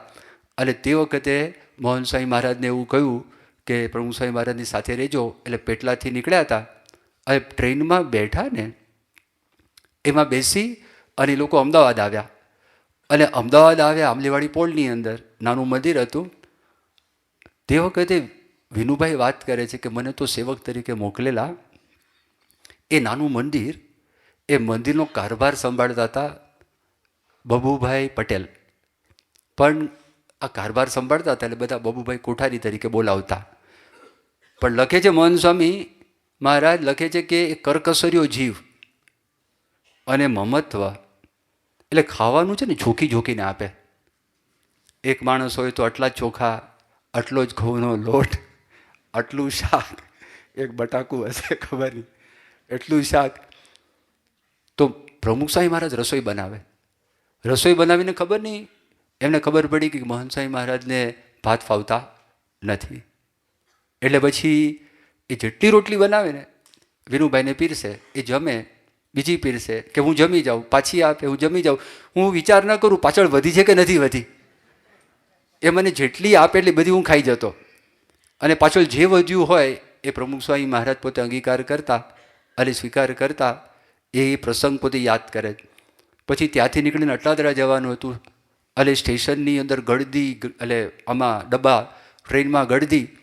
એટલે એ પ્રસંગ પણ મોહન સ્વામી વર્ણન કરે. અમે બેઠા ને, સંતોને મર્યાદા હોય, એટલે મર્યાદાની અંદર આપણને કોઈ બેન અડી ન જાય, એટલે આપણી બધી મર્યાદાઓ છે. તો જોયું ગળદી બહુ છે, કદાચ ઉપવાસ પડે. તો બાપાએ મોહન સ્વામી મહારાજને કહ્યું તમે બેસો, હું ટ્રેનની અંદર જગ્યા શોધવા માટે જાઉં છું. મોહન સ્વામી એવું લખે છે કે હું સેવક હતો, જગ્યા મારે શોધવાની કે એમને શોધવાની, ગુરુને. પણ એ શોધવા માટે નીકળ્યા. અને એક સારી જગ્યા મળી, મારી પાસે આવીને મને વાત કરી, ચલો સારી જગ્યા મળી ગઈ છે. પછી મને લઈને ત્યાં આગળ ગયા. ત્યાં ગયા અને હું જેવો બેઠો, પ્રમુખ સ્વામી મને પૂછ્યું તમારી થેલી ક્યાં? તો પહેલા ડબ્બામાં થેલી ભૂલી ગયા હતા. એટલે એ તો બોલવાનું ઓછું, શું જવાબ આપે એ પહેલાં પ્રમુખ સ્વામી કે તમે બેસો, હું થેલી લઈ આવું છું. સ્વામી નીચે ઉતર્યા. ત્યાં ગળદી હતી. મોહન સ્વામી વર્ણન કરે છે ઉપવાસ પડે તેમને ઉપવાસ પડે. એ ત્યાં ગયા, મારી થેલી લઈ આવ્યા અને થેલી લઈને મને આપી. ગુરુ સેવક થયા. તો આ બધા પ્રસંગો પણ પ્રમુખ સ્વામી મહારાજના જીવનમાં એ આવેલા અને એમના જીવનમાં બહુ સ્પર્શ કરી ગયા. ત્યાર પછી તો ઘણું બધું થયેલું હતું, પણ પછી વાત આવી સાધુ થવાની વાત આવી. હું તમને એ વર્ણન કરતો હતો કે યોગીજી મહારાજમાં ભગવાન જેવો ભાવ થયો, શરૂઆતમાં પૂર્વગ્રહ હતો. પછી આને લીધે યોગીજી મહારાજમાં પોતે જોડાતા ગયા અને એ જોડાતા ગયા. એમના અંતરની અંદર ઈચ્છા થઈ કે મારે સાધુ બનવું છે. એટલે સાધુ થવાનો એમના મનમાં સંકલ્પ હતો. ગોંડલની અંદર યોગીજી મહારાજે અક્ષરદેરીમાં એમને વાત કરેલી અને ડૉક્ટર સ્વામી પણ હતા. કંડારીમાં પણ વાત કરી હતી અને અક્ષરદેરીમાં પણ વાત કરી હતી કે મારે તમને સાધુ બનાવવા છે. એટલે પોતે બહુ રાજી હતા અને બહુ જ અતિશય મનની અંદર એ પ્રસન્ન હતા. સાધુ થવાની વાત આવી તો ઘરમાં ડૉક્ટર સ્વામીએ તો હમણાં ઉત્સવની અંદર એમના ઘરની આર્થિક પરિસ્થિતિની વાત કરી અને આ બધાએ બધી વાતો સાંભળેલી છે કે ઘરની પરિસ્થિતિ એટલી બધી સારી નહોતી. અને બીજો પણ પ્રસંગ એવો બની ગયો હતો કે યોગી બાપાને ખબર કે મોતીભાઈ ભગવાનદાસની ઈચ્છા ઓછી છે, એ ના પાડે છે કે તમે વિનુને સાધુ બનાવશો નહીં. યોગી મહારાજ વિચરણ કરતાં કરતાં સોખડા એક ગામ છે, તો ત્યાં આગળ મંદિરમાં સ્વામી ઉતારો કરેલો હતો. એના ચોકની અંદર શૌચવિધિ કર્યા પછી એક નાળિયેરીનું ઝાડ, એ ઝાડ પાસે ચોકડી, અને ચોકડીની અંદર ત્યાં આગળ યોગી બાપા નાતા હતા. અને તે વખતે યોગીજી મહારાજે બોમ્બ ફોડ્યો. યોગીજી મહારાજે વાત કરી કે મારે તમને સાધુ નથી બનાવવા, તમારે સાધુ થવાનું નથી. આ તો વિચારવા પડી ગયા. મોતીભાઈ ના પાડે છે, તમને આફ્રિકા મોકલશું, તમને પરણાવવા છે, અને તમે ગૃહસ્થાશ્રમમાં હશો ને તો પણ કમાણી ખૂબ સારી થશે અને કીર્તિ તમને ખૂબ મળશે. આ પ્રલોભન આપ્યું તો એક ધબકાર ચૂકી ગયા. પણ મોહન સ્વામી મહારાજે તે વખતે એવી વાત કરી કે મારે તો સાધુ જ થવું છે અને સાધુ થઈને મારે આપને રાજી કરવા છે. એ 2 વખત બોલ્યા અને જોયું એમની દ્રઢતા કે એમની ઈચ્છા આ છે. પ્રલોભન બધો હોવા છતાં તે વખતે આફ્રિકા જવું બહુ મોટી વાત હતી. અને મોહન સ્વામી મહારાજ સાથે લગ્ન કરવા માટે 17 માગા હતા. અને પૈઠણ આપે મોટી. પટેલો હોય ને, છોકરી પૈઠણ લઈને આવે, એ બધું જ હતું ને. આર્થિક પરિસ્થિતિ આવી હતી અને મોતીભાઈ બધું જાણતા હતા. અને યોગી બાપા બોલ્યા ને બધી વાતચીત થઈ અને સાધુ થવાની દ્રઢતા એમના જીવનમાં હતી. યોગી બાપા નાતા નાતા ઊભા થઈ ગયા અને ભીના કપડે ભેટી પડ્યા. અને યોગી બાપા એવું બોલ્યા કે મારો પણ વિચાર તમને સાધુ બનાવવાનો છે, પણ મોતીભાઈનું મારે રાખવું પડે ને. પણ તમારે જેમ જેમ ચોખ્ખી વાત કરી દેવી, મારે બધી મળતી વાત કરવી પડશે. ત્યાં જ મોતીભાઈ આવ્યા. અને મોતીભાઈ માટે એવું કહેવાતું, ઊંચા પડછન ચાલે તો ધરતી ધ્રુજે, એવી વ્યક્તિ મોતીભાઈ ભગવાનદાસ. બધા ભજનો બનાવ્યા છે ને. અને એકદમ ત્રાહડ પાડી અને કીધું આપણે સાધુ થવાનું નથી. યોગી બાપાની હાજરીમાં વાત કરી કે જો આપણા કુટુંબમાંથી 4 જણા સાધુ થવા માટે ગયા, એક પણ ટક્યો નથી. અને આ તો પરદેશી છે. આ એટલે વિનુ પરદેશી જબલપુરથી આવેલા ને, એને સત્સંગનું કંઈ જ્ઞાન નથી. આ ટકવાનો છે. અને યોગી બાપાને વાત કરી કે આનો હું હિતેચ્છુ છું કે નહીં. યોગી બાપા કે ખરા ને કે ચાલ ઘરે, આ રોકાવાનું નથી. એ જેવું બોલ્યા અને એકદમ મક્કમતાથી છતાં નમ્રતાથી વિનુભાઈ પોતે એવું બોલ્યા કે મારે તો સાધુ થવું છે, સંસારમાં પડવું નથી. એક તમાચો માર્યો. એમનો ગાળ પ્રસાદીનો છે. પ્રસાદીનો એક તમાચો માર્યો. બરાબર, ચાલ ઘરે, તને 3 દિવસ આપું, નિર્ણય કરી લેજે. મોહન સ્વામી મહારાજે વાત કરી, સાધુ થવાનો મારો અંતિમ નિર્ણય છે, મારે બીજો કોઈ વિચાર કરવાનો છે જ નહીં. એ બોલ્યા ને, આમ જોઈ જ રહ્યા. ત્યારે યોગી બાપા ભળ્યા. યોગી બાપા કે મોતીભાઈ, એમની ઈચ્છા છે તો ભલે થવા દો, એમની ઈચ્છા છે તો થવા દો, અને તમે આશીર્વાદ આપો. બસ આટલી વાત કરી. જો યોગી બાપા પણ બોલ્યા. અને પછી મોતીભાઈ કીધું કે ભાઈ તું સાધુ થાય એમાં હું રાજી છું, મારા આશીર્વાદ છે. એમ કરીને મોતીભાઈ નીકળી ગયા. ત્યાંથી એ જતા જ રહ્યા, કારણ કે આખો ધડાકો આખો થયો હતો, પ્રસંગ થયો હતો. પણ યોગી બાપા એ અતિશય રાજી થયા, અતિશય પ્રસન્ન થયા. અને પછી 1957ની સાલમાં એ મોહન સ્વામી મહારાજ છે, તો મોહન સ્વામી મહારાજને એટલે વિનુભાઈને દીક્ષા આપી ગોંડલની અંદર. હકીકતની અંદર તો દિવાળીની આસપાસ દીક્ષા આપવાની હતી, પણ વસંત પંચમીની આસપાસ ફેબ્રુઆરી મહિનાની અંદર અને બીજના તિથિ હતી. અને એ તિથિએ મોહન સ્વામી મહારાજને અક્ષરદેરીમાં દીક્ષા આપી. તે વખતે પ્રમુખ સ્વામી મહારાજ પણ ત્યાં આગળ હાજર હતા. અને કોઈ સગાવાલાને તો ખબર હતી જ નહીં. અને આ યોગી બાપાએ જ ઓચિંતી વાત કરી કે આપણે કાલે તમને દીક્ષા આપવાની છે. એમ કરીને ત્યાં આગળ એમને દીક્ષા આપી. એ વિનુભાઈ એવું નામ પાડ્યું. હવે દીક્ષા આપીને પાર્ષદની, યોગી બાપા દેખાય ભોળા એકદમ. હા, બહારથી એમ લાગે એમને કશું ખબર જ પડતી નથી. પણ જનોઈ નહોતી આપી. હવે જો પાર્ષદ તરીકે જનોઈની દીક્ષા આપી હોત ને, તો શાસ્ત્રી મહારાજના વખતના ઘણા બધા સંતો બીજા મંદિરોમાં હતા, એ લઈ જાત એમને. પણ આ તો જનોઈ નહોતી આપી. એટલા માટે તો એ કેવી રીતે પાર્ષદ તરીકે ચાલે? પાર્ષદ એ કહેવાય, પાર્ષદ ન પણ કહેવાય. એવું વચ્ચે યોગી બાપાએ રાખ્યું, કારણ કે પોતાની સાથે રાખીને યોગી બાપાને ઘડતર એમનું કરવું હતું. આ વિનુભાઈ વિનુ ભગત બન્યા. અને એ વિનુ ભગત એ યોગીજી મહારાજની અંદર એ પોતે જોડાઈ ગયા. એ જોડાયા. અને જે આજે સાધનાની આપણે વાત કરીએ છીએ ને, આધ્યાત્મિકતાની વાત કરીએ છીએ, કે આ પ્રગટ ભગવાનને સંત મળે, એની આપણને ઓળખાણ થાય, એમાં આપણે જેટલા જોડાઈએ એટલા આપણે આધ્યાત્મિક. અને ભગવાન સુધીનો માર્ગ છે આપણા હાથની અંદર આવે. તો જોડાણ એટલે શું? એ આજ્ઞા પ્રમાણે વર્ત્યા છે, એ મરજી પ્રમાણે વર્ત્યા છે. આ જોડાણ, એમાં નિર્દોષ ભાવ, દિવ્ય ભાવ રાખીને જોડાયા છે. અને એના સિવાય બીજો કોઈ વિચાર કર્યો જ નથી. યોગી બાપાની જીભ વળે તો મોહન સ્વામીનો દેહ વળે. એક પ્રસંગનું પોતે વર્ણન કર્યું. પરમ પૂજ્ય પ્રમુખ સ્વામી મહારાજ ધામમાં પધાર્યા. અને ત્યાર પછી બધા સંતો મોહન સ્વામી મહારાજ સાથે ગોષ્ઠી કરતા હતા. અને કેટલાક બધા સ્મૃતિના પ્રસંગો ચાલતા હતા. એમાં વિવેકસાગર સ્વામીએ મોહન સ્વામી મહારાજ અને પ્રમુખ સ્વામી મહારાજના, મોહન સ્વામી મહારાજના, યોગીજી મહારાજના કેટલાક પ્રસંગો કહ્યા. અને પછી બધા સંતોએ આગ્રહ કર્યો મોહન સ્વામી મહારાજને, સ્વામી આપને પણ કોઈ સ્મૃતિઓ તો પ્રસંગ કહો. એટલે મોહન સ્વામી મહારાજે વાત કરી કે 1956-57ની સાલ હશે, હું યુવકમાં હતો. યોગી બાપાએ મને ઉપવાસ આપેલો. ઉપવાસ એટલે કંઈ ખાવાનું નહીં, પાણી પણ નહીં, કોઈ લિક્વિડ નહીં, ફ્રૂટ નહીં, ફરાળ નહીં, કાંઈ નહીં. બીજે દિવસે પારણા કરવાના હોય તો દર્શન કરીને પારણા કરવા. એટલા માટે યોગી બાપાના દર્શન કરવા માટે ગયા. ઉપવાસ આગલા દિવસે હતો.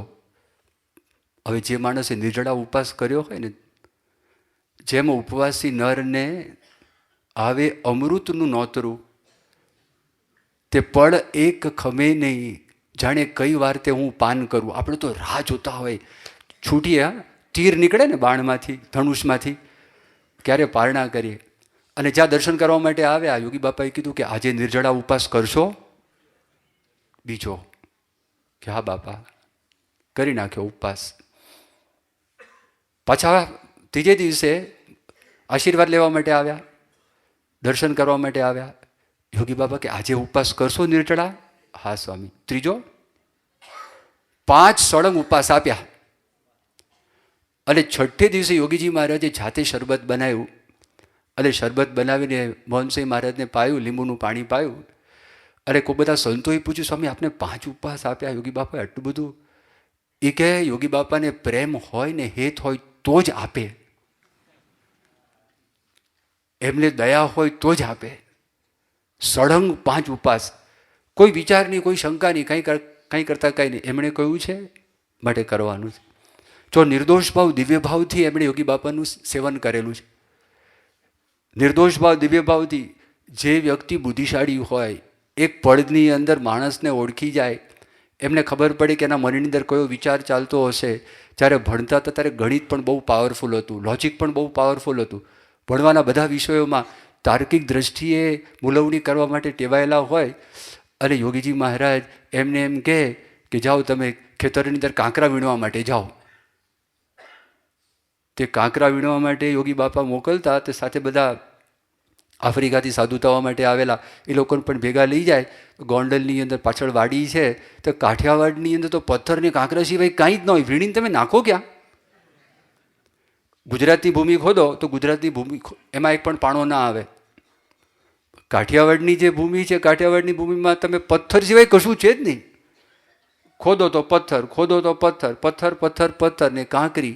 યોગી બાપા કે જાઓ કાંકરા વીણવા માટે જાઓ. પણ શેના માટે? આને ને ધ્યાન સાથે શું લેવા દેવા? આને ને તપ સાથે શું લેવા દેવા? આને ને માળા છે, મંત્ર જાપ સાથે શું લેવા દેવા? આને ને કથા વાર્તા શાસ્ત્ર વાંચન સાથે શું લેવા દેવા? કોઈ લેવા દેવા જ નથી. કાંકરા વીણવા માટે જાઓ. જોતા હતા એ જે ભાવ છે ને, મોટા પુરુષ કળે છે. અને મોકલ્યા. અને મોહન સ્વામી મહારાજ ઉત્સાહથી, પ્રેમથી એ જે કાંકરા છે એ કાંકરા વીણવા માટે ગયા. પ્રમુખ સ્વામી મહારાજ, મોહન સ્વામી મહારાજ અને ઈશ્વરચરણ સ્વામીની પોતે વાત કરે છે. અને એ કઈ વાત કરે છે? એ વાતની અંદર પણ આ જ વાત આવે છે કે આફ્રિકામાં મોહન સ્વામી મહારાજ હતા, ઈશ્વર સ્વામી હતા. ટ્રેનમાં ટ્રાવેલિંગ કરે તો યોગી બાપાને કોઈ તકલીફ ન પડે તો પથારી કરે. પ્રમુખ સ્વામી મહારાજ કે હું બધું જોઉં. તો એ લોકો કે ચલો આ ઓશીકું બરોબર નથી, આ ઓછાડ બરોબર નથી, આ આમ છે, આમ કરીએ, આમ કરીએ. અડધો પોણો કલાક સુધી એ પથારી ગોઠવી હોય અને યોગી બાપા આવે ને બધી વીખી નાખે. યોગી બાપા કે નહીં, આમ નહીં, આ બરોબર, ઓછાડ કાઢ નાખે, આ કરે. અને આ લોકોને દિવ્ય ભાવ, યોગી બાપા જે કરે છે બરોબર કરે છે. તો એમના સારા માટે કરતા હતા. પણ યોગીજી મહારાજ આવું કરતા, એ નિર્દોષ ભાવ. સાધુ થતાં પહેલાં એટલો બધો પ્રેમ આપ્યો છે, બેહદ પ્રેમ. અને જે દિવસે સાધુ થયા, દીક્ષા લીધી, 3 મહિના સુધી યોગીજી મહારાજે મોહન સ્વામી મહારાજ સામું જોયું જ નથી.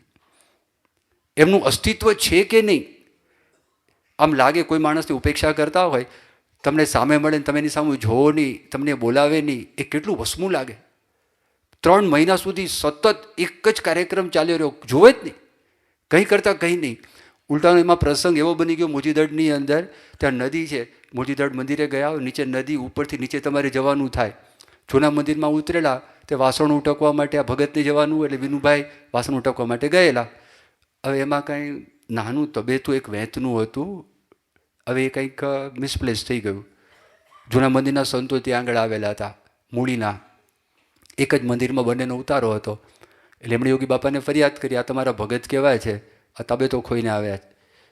તો મોહન સાહેબ કે યોગીજી મહારાજ એમનો પક્ષ રાખ્યો, એટલે હું એકલો પડી ગયો અને જોયું કે આ તો એમનો કંઈ વાંક હતો જ નહીં. અને આવો પ્રસંગ થયો. પણ પછી પૂછેલું મોહન સાહેબ મહારાજને, આપના મનમાં કંઈ થતું? કે ના, કંઈ નહીં, એ કંઈ જે કરતા હશે બરાબર કરતા હશે. 3 મહિના પૂરા થયા અને ભાવનગર પહોંચ્યા અને ઉપવાસ હતો, એમને ઊંઘ આવતી નથી. યોગી બાપાને ઉપવાસ હતો, એમને ઊંઘ આવતી નથી. એટલે અમને કીધું મોહન સ્વામીને કે ચાલો આપણે ગોષ્ઠી કરીએ રાત્રે. હા, ઉપવાસ, હવે આપણને ઉપવાસ તરફડતા હોય ને ગોષ્ઠી કરવાનું મન થાય? શેની ગોષ્ઠી? ખાઈને બેઠા હોય તોય કરવાનું મન થતું નથી, સ્વસ્થ હોય તોય કરવાનું મન થતું નથી. પરાણે આમ આવતા હોય એવું લાગે. અને આ તો રાત્રે ઉપવાસ કે ગોષ્ઠી કરવી છે. યોગી બાપા બહુ જ રાજીપો બતાવ્યો. બાપા કે તમે પરીક્ષામાંથી પાસ થઈ ગયા અને 1,78,000 માળાનું હું તમને પૂન આપું છું. યોગી બાપા બોલ્યા. અને આ કોની માળા? યોગી બાપાની માળા. મુક્તાનંદ સ્વામી સાથે પેલા સાધુને સરખાવ્યા ત્યારે શ્રીજી મહારાજે વાત કરી કે મુક્તાનંદ સ્વામીની એક માળા તમારી 500 માળા કરતાં ચડી જાય, એવી રીતે મુક્તાનંદ સ્વામી ફેરવે છે. અને આ મુક્તાનંદ સ્વામી સામે ગુણાતીત સંત યોગીજી મહારાજ આની 1,78,000 માળાનું તમને હું પૂન આપું છું. અને ત્યાર પછી સુખના ઢગલા છે, ઢગલા કરી દીધા. યોગીજી મહારાજ મહી થઈ ગયા. યોગીજી મહારાજને પોતાનું સ્વરૂપ માનવા લાગ્યા.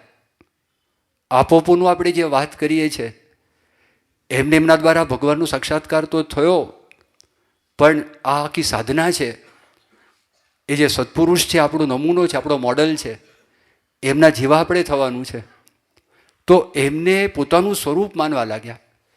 તો એમના સ્વરૂપરૂપ એ મહંત સ્વામી મહારાજ પોતે થઈ ગયા. તો એમની જે મેં તમને પરિચય આપ્યો, એ નખશિક આધ્યાત્મિક પુરુષ છે. તો ભગવાનનો સાક્ષાત્કાર કોને કહેવાય? અને ભગવાનનો સાક્ષાત્કાર એમણે કર્યો. આ જે પહેલો મુદ્દો. હવે બીજા મુદ્દાનો આપણે વિચાર કરીએ તો બીજો મુદ્દો કેવો છે કે આધ્યાત્મિકતાની જે આપણે વાત કરીએ ને, તો જેનું હૃદય જેટલું પવિત્ર, એના હૃદયની અંદર ભગવાન છે એટલા દર્શાય છે. સૂર્યનું કિરણ હોય ને, એ સૂર્યનું કિરણ ધૂળ ઉપર પડે તો પ્રતિબિંબ કાંઈ ના આવે. સ્થિર પાણી ઉપર પડે તો આપણને પ્રતિબિંબ દેખાય. અરીસા ઉપર પડે તો આપણે અરીસા સામું જોઈ શકીએ નહીં.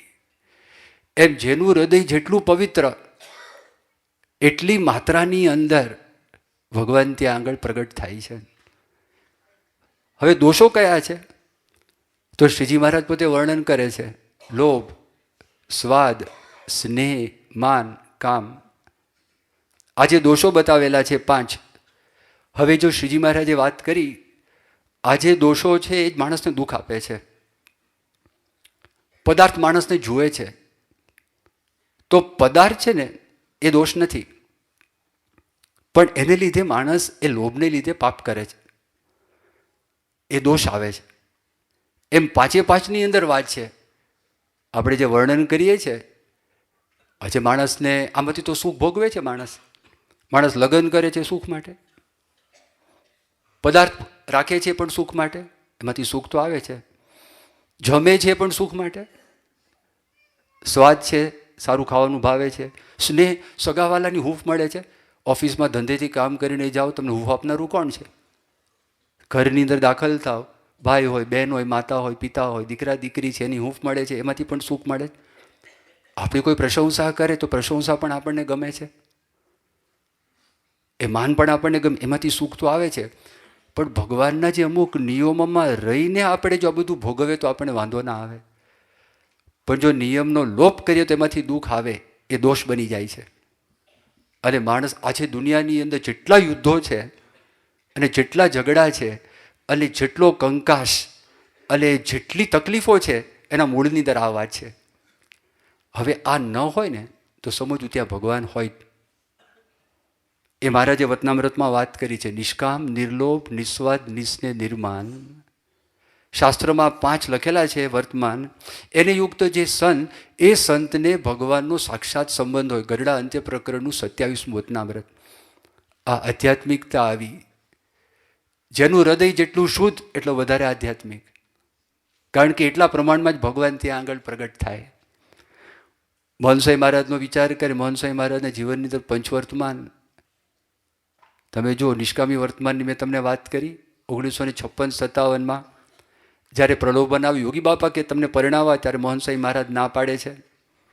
નિર્લોભી વર્તમાન, કોઈ દિવસ મોહનસાઈ મહારાજે પોતાનો પદાર્થ કરીને રાખ્યો નથી. વર્ષો સુધી બોચાસણની અંદર રહ્યા. ઘણા બધા હરિભક્તોએ બોચાસણમાં મોહનસાઈ મહારાજની રૂમ જોઈ. એક સૂવા માટેનો ખાટલો, બેસવા માટેનો એક સોફા, એમનો એ બાથરૂમ. ચપ્પલ જુઓ તો ચપ્પલનો રંગ કાળો, સબડ્યુડ રંગ. ગાડીની વાત આવી, ગાડીની રંગ પણ સબડ્યુડ રંગ રાખવાની વાત આવી. એ કપડાં જાડા પહેરતા, ડબલ પહેરતા. કપડામાં પણ તમે જુઓ, મોહનસાઈ મહારાજ એ જ્યારે પાટલી કરે તો પાટલીની અંદર શાસ્ત્રી મહારાજનો જે ફોટો છે ને, જૂના જમાનામાં ખોસી નાખે એમ પાટલી પોતે નાખી દે. તો એમાં પણ કોઈ તાલમેલ, કશી પ્રકારનો તાલમેલ નહીં. ક્યારે કોઈ હરિભક્ત પાસે એમને પદાર્થ પોતાના માટે માગેલો નથી. નિસ્વાદી વર્તમાન જુઓ તો પરાકાષ્ઠા, ગાંડા જ થઈ જવાય. 2000ની સાલમાં અમેરિકાના બાળકોને કિશોરો આવેલા, શિબિર હતી, અને શિબિરમાં મોહનસાઈ મહારાજ જમતા હતા. તો બાળકોએ પૂછ્યું કે સ્વામી આપ શું જમો છો? મોહનસાઈ કંઈ પ્રસાદ જોઈએ છે? તો બાફેલું પરવર હતું ને, એને તો મજા પડી જશે. એ જ્યાં મોઢામાં નાખ્યું ને, બાળકોએ તું ક્યાં નાખી દીધું, કારણ કે મીઠું નહીં, ખાલી બાફેલું હતું. એટલે બાળકોએ પૂછ્યું પછી કે સ્વામી આપને આ સ્વાદ વગરનું કેવી રીતે ભાવે? મોહનસાઈ મહારાજ કેફથી બોલ્યા, યોગી બાપા પ્રમુખ સ્વામી મહારાજ મળ્યા છે, બીજા સ્વાદની જરૂર નથી. એ ભાદરાના ડોસાભાઈની ઘણી બધી વખત વાત કરે છે, વર્ણન કરે છે, પોતાનું નામ ન દે. આ બહુ કઠણ છે, અતિ કઠણ. કોઈ દિવસ ખાવા માટે ફરમાઈશ કરી નથી. આપણે પ્રમુખ સ્વામી મહારાજની વાતો કરતા ને એ જ બધી વાતો છે, ક્યારેય પણ નહીં. બાફેલા પરવર, બાફેલું ગાજર, બાફેલું બ્રોકલી હોય, બાફેલા કંકોડા હોય, બાફેલું કોળું, બાફેલા મગ, બાફેલા વટાણા, ભાખરો હોય, રોટલો હોય. એટલે દરેક વખતે બધું હોય એમ નહીં, આ તો આમાંથી કંઈ પણ હોય એમ. પાછું લાગે કે આટલું બધું હોય પણ એમાંથી કંઈ પણ હોય. ખાખરો હોય, ભાત જો ખીચડી જમે તો સાદી ખીચડી, અને મગની દાળ હોય, અને ભાત હોય તો લાલ ભાત. આ મોહનસાઈ મમરા, આ બધું એમનામાંથી કંઈક કંઈક ખોરાક લે. અતિ અલ્પ, અતિ મિતાહારી મોહનસાઈ મહારાજની તાસીર છે ને, એ જો આપણી જેમ ખાય ને તો વજન વધવા લાગે, એવી તાસીર છે. હા, જે જાડા માણસો હશે ને, તમે એને પૂછી જોજો પાતળા કેવી રીતે થવાય. બિચારા એટલા પ્રયત્ન કરે, એટલા પ્રયત્ન કરે, એટલા પ્રયત્ન કરે.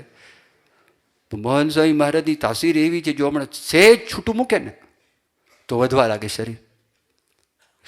એ શું કરે છે? ચાવીને ખાય. 2017ની સાલની અંદર ઓસ્ટ્રેલિયામાં બધા આગ્રહ કરતા, જમો જમો જમો જમો જમો. એટલે મોહનસાઈ મહારાજ ચાવીને ખાય ને, બહુ ચાવીને ખાય, ચાવ્યા જ કરે. ઘણી વખત તો 30, 40, 50, 100 વખત બધા ખાવું. મોઢામાં શું કરે છે આ? ચાવ્યા જ કરે. જ્ઞાનેશ્વર સ્વામી કીધું કે સ્વામી ગળી જાવ ને, તો મોહન સ્વામી કહે કે ના, આ બરાબર આમ જતું નથી અંદર. તો કે દવા તો ગળી જાવ છો. દવા છે ને ફટફટ, હા, 1, 2, 3, 4 સીધી અંદર જ, પાણી વગર ગળી જાય. તો કે દવા માનીને ગળવા લાગવા. મોહન સ્વામી કસ્ટમ પાકું છે કે કસ્ટમનું ચેકિંગ પાકું છે. આ ખાવા માટે કસ્ટમનું ચેકિંગ પાકું છે. એટલે એકદમ ચાવ ચાવ ચાવ ચાવ કર્યા જ કરે. હવે તમે જુઓ, આમ તો આમાં અત્યારે બોલાય કે ન બોલાય ખબર નહીં, પણ ઝાડાને પાતળા થવું હોય થોડું ઘણું, તો જો તમે ચાવીને ખાઓ ને, તો તમે ડૉક્ટરોને પૂછી જોજો કે આપણા મગજની અંદર છે ને સંતોષનું એક કેન્દ્ર છે, એને સેન્ટર ઓફ સટાયટી કહે. તો લગભગ 15-20 મિનિટ થાય ને એટલે બ્રેઇન કે બહુ થઈ ગયું તને હવે. એટલે વધારે ચાવો તો ઓછું ખવાય ને. એટલે 15-20 મિનિટમાં કહેશે તું ભરાઈ ગયો ભાઈ, તૃપ્ત થયો. પણ ઓલું 5 મિનિટ 7 મિનિટમાં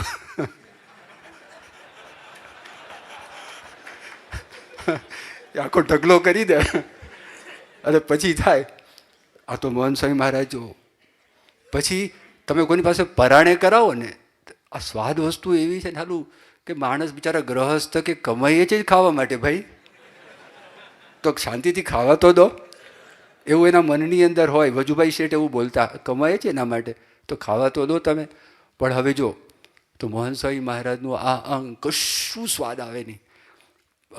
બાપાનું અસ્થિ વિસર્જન ગોંડલની અંદર હતું ને તે વખતે જન્મંગલ સ્વામી કઢી બનાવેલી, ડૉક્ટર સ્વામીને આપી, બીજા સંતોને આપી. ડૉક્ટર સ્વામી બહુ રાજી થયા, 80% આપી દીધા. મોહન સ્વામી બેઠા હતા કે મોહન સ્વામીને આપો, કેટલા ટકા આપે? મોહન સ્વામીને કઢી આપી. પછી ડૉક્ટર સ્વામી આમ ડિસ્ટન્સ હતું એટલે પૂછો તો ખરા કેટલા ટકા? મોહન સ્વામી કે બધું સરખું છે, બધું સરખું છે, કોઈ સ્વાદ નથી, કંઈ જ નથી, ભાવ જમે છે, નિસ્વાદી નિસ્નેહી વર્તમાન. સગાનો ત્યાગ કર્યો પછી ગયા એ ગયા, નિર્માની વર્તમાન. આ બહુ મોટી વાત છે, જબરજસ્ત મોટી વાત છે. નડિયાદની અંદર મોહન સ્વામી મહારાજ પધારેલા હતા અને યુવકોએ કવાલી કરી અને કવાલીમાં જે પ્રમુખ સ્વામી મહારાજને પ્રશ્ન પૂછ્યો તો એ જ પ્રશ્ન મોહન સ્વામી મહારાજને પૂછ્યો કે આ સૂરજ પૂછે છે, આ ચાંદો પૂછે છે, ગગનમાં ચમકતો સિતારો પૂછે છે કે પ્રમુખ સ્વામી કોણ છે, મહંત સ્વામી કોણ છે? આ બધી વાત કરી. પ્રમુખ સ્વામી મહારાજને પૂછેલું ત્યારે સ્વામી વાત કરી હતી કે યોગીજી મહારાજનો હું શિષ્ય છું, સ્વામિનારાયણના સાધુ છીએ, આપણે સેવક છીએ, દાસ છીએ, બધી વાત કરી હતી. મોહન સ્વામી મહારાજને પૂછ્યું કે સ્વામી આપને પૂછે છે આ બધા, આ સૂરજ પૂછે છે, આ ચાંદો પૂછે છે, ગગનમાં ચમકતા સિતારો પૂછે છે, કોણ છે? મોહન સ્વામી કે દાસના દાસ. હવે જો આ આઈડેન્ટિટી છે. આપણે કોઈને પૂછીએ, તો તમે શરૂઆતમાં મેં બધી જે વાતો કરી તમે સાંભળી, મેં તમને કીધું કે મોહન સ્વામી મહારાજ નક્ષિક આધ્યાત્મિક પુરુષ છે. પણ જ્યારે એમને પૂછે, આપણને કોઈ પૂછે તમે કોણ? એન્જિનિયર. તમે કોણ? ડૉક્ટર. તમે કોણ? વકીલ. તમે કોણ? બિઝનેસમેન. અને એમાં કંઈ ખોટું નથી, જે છે એ છે, આપણે કહીએ છીએ, વાત કરીએ છીએ, આ મારો વ્યવસાય છે. અમને જ્યારે કીધું કે તમે કોણ, તો દાસનો દાસ, નોકરનો નોકર, સેવકનું. આ બોલવા માટે નથી. હા, તમે ખાલી એક કલ્પના કરો, ખરેખર આપણે અત્યારે બધા તમે સુખી છો, પણ માની લો આપણે નોકર હોઈએ અને સાચા અર્થમાં નોકર હોઈએ તો આપણા મગજમાં કેવા વિચારો હોય, અને એ નોકરના પણ આપણે નોકર હોઈએ. અને 2017 અમેરિકા રોબિન્સનમાં મોહન સ્વામી તો એવું બોલ્યા, દાસના દાસના દાસના દાસના દાસ, 5 વખત. આપણે જે નવી મહાપૂજા હતી એમાં પ્રાર્થનાની અંદર આ શ્લોક છે, લીધેલો છે, એને ગ્રંથસ્થ કરેલો છે. આ પોતે બોલ્યા. અને એવી રીતે ખાલી આજે બોલ્યા મોહન સ્વામી દાસના દાસ. આશ્ચર્યની વાત તો એ છે, આ બધું પોતે વર્ણન કરે, આ બધા એમના મનુષ્યચરિત્ર છે. અત્યારે આપણને એવું પૂછવામાં આવે, જ્યારે આપણે નાના હતા અને સ્કૂલમાં આપણને પાઠ શીખવાડવામાં આવેલા, કવિતાઓ શીખવાડવામાં આવેલી, તમને શું યાદ છે? આવું આપણને પૂછવામાં આવે. વિચાર કરજો. મોહન સ્વામી મહારાજ ભણ્યા, મોહન સ્વામી મહારાજને શું યાદ છે? જ્હોન બનિયન નામનો એક અંગ્રેજ કવિ, એણે એક મહાકાવ્ય લખેલું છે, ધ પિલગ્રીમ્સ પ્રોગ્રેસ. એ લગભગ 300 પાનાનું છે, પણ કાવ્યાત્મક છે. એની અંદરની જે કડીઓ, એ સ્કૂલમાં નાના હશે ત્યાંના અંગ્રેજ બધા માણસો હતા, કોઈ શીખવાડ્યું હશે, તો ઘણી બધી વસ્તુમાંથી આ વસ્તુ મોહન સ્વામી મહારાજને યાદ છે. એમાં એવું લખે છે, he that is down needs fear no fall, he that is low no pride, he that is humble ever shall have God to be his guide. He that is down needs fear no fall, જે નીચે છે ને પડવાની કોઈ બીક નથી. He that is low no pride, જે લૌકિક દ્રષ્ટિએ સામાન્ય માણસ ગણાય એને કોઈ અભિમાન નથી. અને he that is humble ever shall have God to be his guide, જે નમ્ર છે હંમેશા ભગવાન છે એના ભોમ્યા તરીકે વર્તશે, એના માર્ગદર્શક ભગવાન બની જશે. આ વાત એમણે કરી તો વર્ષો પછી પ્રેસિડન્ટ ઓબામા એમને જ્યારે મળ્યા 2017ની સાલમાં, ઓબામાની પાસે આ 3 લાઈન પોતે બોલ્યા.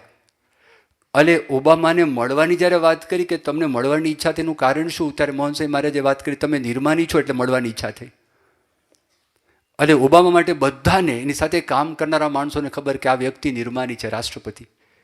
તો મોહનસિંહ મહારાજ એમને મળ્યા. તો જો નાના હતા તે વખતે પણ એમના અંતરની અંદર આ જ પ્રકારનો ભાવ હતો. બીજો તમે વિચાર કરો, 2017ની જ વાત કરું, રોબિન્સવિલની બાળકોએ મોહનસિંહ મહારાજ પાસે પેલું કાંઈ આઈપેડ આવે ને એ ધરી દીધું. એટલે કીધું કે હવે અમે એવું સાંભળ્યું છે કે તમે તો ચિત્રકાર પણ હતા, માટે કંઈ ચિત્ર બનાવો. કયું ચિત્ર બનાવ્યું? એક સાધુ, એનો પ્રોફાઇલ, મુંડન હતું અને એની આઉટલાઇન સાધુની. અને આપણે પંચાંગ પ્રણામ આરતી પછી કરીએ ને, તો એ વ્યક્તિ, એ સાધુ પંચાંગ પ્રણામ કરતા હોય અને પાછા હાથ લાંબા થઈને જોડેલા હોય. આ પ્રકારે મોહનસિંહ ચિત્ર બનાવ્યું. જીવની અંદર પણ આ જ. એમણે કીધું હું મહાન છું એવું ક્યારેય મને લાગ્યું જ નથી, હું ગુરુ છું એવું મને ક્યારેય લાગ્યું જ નથી. એક જ વાત છે, ભગવાનના દાસ, સેવક, સંતોના દાસ, હરિભક્તોના દાસ, બધાના દાસ, એના સિવાય બીજી કોઈ વાત નહીં એમના અંતરની અંદર. તો ચિત્ર સ્વપ્નની અંદર પણ આ 2017નો જ પ્રસંગ છે, રોબિન્સવિલનો. ત્યાં આગળ આપણે અભિષેક મંડપ નીલકંઠ વર્ણીને પધરાયા છે, પણ રોબિન્સવિલની અંદર બાળ ઘનશ્યામને પધરાયા છે. પછી એમને સ્વપ્નું આવ્યું અને આ જે ખંડ હતો ને, ખંડ દેખાયો. એમાં જે જગ્યાએ બાળ ઘનશ્યામ જે મૂકેલા ત્યાં રીતસર ઘનશ્યામ મહારાજ દેખાયા. એટલે મોહનસિંહ મહારાજ એમને પકડવા માટે દોડ્યા. સાથે ઈશ્વરચરણ સ્વામી હતા સ્વપ્નમાં. તો જેવા પકડવા માટે ગયા ને, ઘનશ્યામ મહારાજ ગુમ. તો એ ખંડમાં એક ખૂણામાં દેખાયા, તો ત્યાં દોડ્યા, તો ત્યાંથી ગુમ. તે દોડાદોડી ઘનશ્યામ મહારાજ આ લોકોને કરાવે, બંને જણને. તે સ્વપ્નમાં ભક્તિનંદન સ્વામી અને શ્રીજી સ્વરૂપ સ્વામી આવ્યા. એ લોકોએ આખો આ જે અભિષેક મંડપ બનાવ્યો એ આવ્યા સ્વપ્નમાં. અને એ લોકો હસે હસે હસે. તો મોહનસિંહ મહારાજે કીધું કેમ બધા હસો છો? એ કે ઘનશ્યામ મહારાજ હાથમાં નથી આવતા. પછી આ લોકોએ કીધું કે ચાવી તો તમારા હાથમાં છે. ભક્તિનંદન સ્વામી ને શ્રીજી સ્વરૂપ સ્વામી એવું બોલ્યા કે ચાવી તો તમારા હાથમાં જ. એટલે મોહનસિંહ મહારાજ તરત જ હાથ જોડીને બોલ્યા હું તમારો દાસ છું. ઘનશ્યામ મહારાજ ગોઠવાઈ ગયા અને એકદમ એમની પાસે ગયા. સ્વપ્નાની અંદર પણ જો આ જ ભાવ. જ્યાં જો અહીંયા આગળ પધારેલા હતા, મહાત્મા મંદિરની અંદર પ્રમુખ સ્વામી મહારાજની શ્રદ્ધાંજલિ સભા હતી. મોહનસિંહ મહારાજનું સ્વાસ્થ્ય સારું નહોતું અને વિદાય લેતા હતા. અને આ ઠાકોરજીની પાસે ત્યાં આગળ જે જગ્યા છે ત્યાં ઊભા હતા અને વિદાય આપવા માટે અમે ત્યાં ઊભા હતા. મોહનસિંહ મહારાજ મને કહે કે ભગવાનનો ગુનેગાર હોવ ને એવું મને લાગે છે. કેમ? મોહનસિંહ તબિયત સારી નથી, ડૉક્ટરોએ ના પાડી તમારે દંડવત નહીં કરવાના. ભગવાનને દંડવત થયા નથી તો હું ભગવાનનો ગુનેગાર છું. એકદમ જો દાસભાવ ત્યાં આગળ. અને એ એમના અંતરની અંદર એવો જડાયેલો છે. તો એ તો કરે જ છે, પગે લાગે છે, બધાને પગે લાગે છે. બધા સંતો આરતી પછી જ્યાં સુધી ગાદી પર મોહનસિંહ મહારાજ આવ્યા નહોતા, બધા સંતોનો ચરણ સ્પર્શ કરતા હતા. ચરણ સ્પર્શ વળીને, હા, એ બધા પાસે જાય. પૂજા પછી તમે જો બધા સંતો હરિભક્તોને પગે લાગે છે, એ તો લાગે છે. મુનિવત્સલ સ્વામી 2002ની સાલમાં ઇન્ડોનેશિયાની અંદર એક ટાપુમાં સભા કરીને આવ્યા. મોહનસિંહ મહારાજે મુનિવત્સલ સ્વામીને દંડવત કર્યા. એ 2002ની સાલમાં. 1986ની સાલની અંદર ડૉક્ટર હર્ષદને યુવકો અમેરિકામાં ડલાસમાં વાસણ ઉટકતા હતા અને મોહનસિંહ મહારાજ દૂરથી એમને દંડવત કરતા હતા.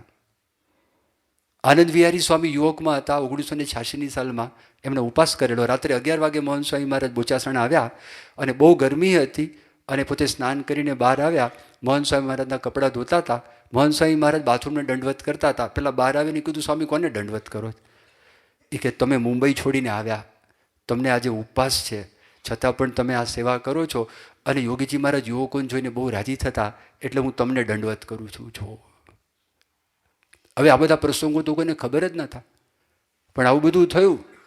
અપમાનના પ્રસંગો બનેલા છે. એ જ્યારે પાર્ષદમાં હતા, અડવાળ ગામમાં ગયા તો અડવાળની અંદર ત્યાં આગળ મોહનસિંહ મહારાજ પત્રલેખન કરતા હતા. તો ભીત ઉપર પહેલેથી આવું ઓશિકું હતું, પણ અડવાળમાં બધા જ્ઞાની બહુ, અડવાળ કંથારિયા આખો જે વિસ્તાર છે ને બહુ જ્ઞાની. એટલે આમણે જોઈને એમના જ પેલાની અંદર બોલ્યા, સદગુરુનો બેટો થઈ ગયો છે. અત્યારથી યાર આવ્યું છે, કારણ કે જમાનામાં સદગુરુ હોય તો ગાદી તક્યો હોય, બાકી આ પાછળ તક્યો ના હોય. મહંત સ્વામી મહારાજ બોલ્યા નહીં, તક્યો તો કાઢી નાખ્યો, એમની સામે સ્મિત કર્યું, કોઈ કડવાશ નહીં. પણ જિંદગીની અંદર મહંત સ્વામી મહારાજ તક્યો કાઢી નાખ્યો, પોઝિટિવ લીધું. પછી પ્રમુખ સ્વામી મહારાજ ખટકો રખાવતા, મહંત સ્વામી મહારાજ આવે તો ગાદી તક્યો રખાવે. પણ અમને યાદ છે, જેટલી મિટિંગોમાં હોય એ નીચે ગાદી ઉપર પ્રમુખ સ્વામી મહારાજ જમીન ઉપર બેઠા હોય, બધા સદગુરુ સંતો જમીન ઉપર બેઠા હોય. અને કેવી રીતે બેસે, માની લો આમ ચોરસ પેલું બેઠક હોય ને ગાદી, તો ગાદીના એક ખૂણાની અંદર એ ટેકો લે નહીં, એ આગળ આવીને બેસે. એક પલોઠી છે એ ઉપર હોય, બીજી પલોઠી નીચે હોય, તમને કોઈ દાડો સુખ ના આવે. એ એમ જ બેઠા હોય, દેહને શત્રુ માને, એનો કોઈ આદર જ નહીં, કોઈ દેહભાવ જ નહીં. આ પ્રકારે હંમેશને માટે પોતે બેસતા, કાઢી નાખ્યો. એટલે ઘણા બધા આવા બધા પ્રસંગો. ત્રીજી એક વાત કઈ છે આધ્યાત્મિકતામાં, ચૈતન્ય ભૂમિકા છે. આ છે ને હાથ, જ્યોતિષ જુએ તો તમને વાત કરશે કેટલું આયુષ છે, બુદ્ધિ કેવી છે, હૃદય કેવું છે, ગુરુ નડે છે કે શુક્ર નડે છે. આ હાથ જોશે ને કહેશે. ઓર્થોપેડિક સર્જનને બતાવો તો આમ એને માણાને હાડકા દેખાય, હાડકાના ડૉક્ટરને. એમ આપણે જોઈએ છે સ્થૂળ દ્રષ્ટિ, એ આપણને જોઈએ ચૈતન્ય ભૂમિકા દેખાય છે. આ અક્ષર મુક્ત, અક્ષર મુક્ત, અક્ષર મુક્ત, અક્ષર મુક્ત, આ બધા જ અક્ષરધામમાં જ આપણે બેઠા છીએ. સ્વામિનારાયણ ભગવાન પણ અહીંયા છે, ગુણાતાન સ્વામી પણ અહીંયા છે, ગુરુ પરંપરા પણ અહીંયા છે. બધે એની દ્રષ્ટિ આખી બદલાઈ ગઈ. ઉલટ ભઈ મોરે નયનન કી, આ એમની દ્રષ્ટિ. આધ્યાત્મિકતામાં આ વાત આવે છે. અને ચોથી એક નાની વાત કરીને પૂરું કરીએ કે તાત્વિક દ્રષ્ટિએ આપણે બીએપી સ્વામિનારાયણ સંસ્થાની અંદર બધા સંતો હરિભક્તો શું માને છે કે ભગવાન સ્વામિનારાયણ સર્વ અવતારના અવતારી પૂર્ણ પુરુષોત્તમ ભગવાન છે. એમને રહેવાનું ધામ ગુણાતીતાનંદ સ્વામી અનાદિ અક્ષર બ્રહ્મ છે. આ બ્રહ્મ અને પરબ્રહ્મ એ અનાદિકાળથી માયાથી પરના તત્વો છે. એ ગુણાતીતાનંદ સ્વામીના જ બધા સ્વરૂપો, ભગતજી મહારાજ, શાસ્ત્રી મહારાજ, યોગી મહારાજ, પ્રમુખ સ્વામી મહારાજ અને મોહન સ્વામી મહારાજ કોઈ સાધના કરીને સિદ્ધ થયા નથી. એ અનાદિકાળથી સિદ્ધ પુરુષ છે. અને જ્યારથી ગાદી ઉપર આવ્યા અને બધા સંતો હરિભક્તો એમને શાંતિનો અનુભવ કરાવ્યો અને બધાના મન જીતી લીધા. અને એક જ ખાલી વિશ્વની અંદર આંટો માર્યો, કારણ કે એમના દ્વારા સાક્ષાત પૂર્ણ પુરુષોત્તમ ભગવાન શ્રીજી મહારાજ વિચરણ કરે છે. એમની આપણને પ્રાપ્તિ થઈ, સાક્ષાત શ્રીજી મહારાજની પ્રાપ્તિ થઈ. ગુણાતીતાનંદ સ્વામી, ભગતજી મહારાજ, શાસ્ત્રી મહારાજ, યોગીજી મહારાજ, પ્રમુખ સ્વામી મહારાજ અને બધા અક્ષર મુક્તોની આપણને પ્રાપ્તિ થયેલી છે. માટે આ પ્રાપ્તિમાં ગરકાવ રહી એમને રાજી કરી લેવા, તો આપણને પણ એ છતીદેહ બ્રહ્મરૂપ કરી મહારાજની સેવામાં મૂકી દેશે. શ્રી સ્વામિનારાયણ ભગવાનની જય.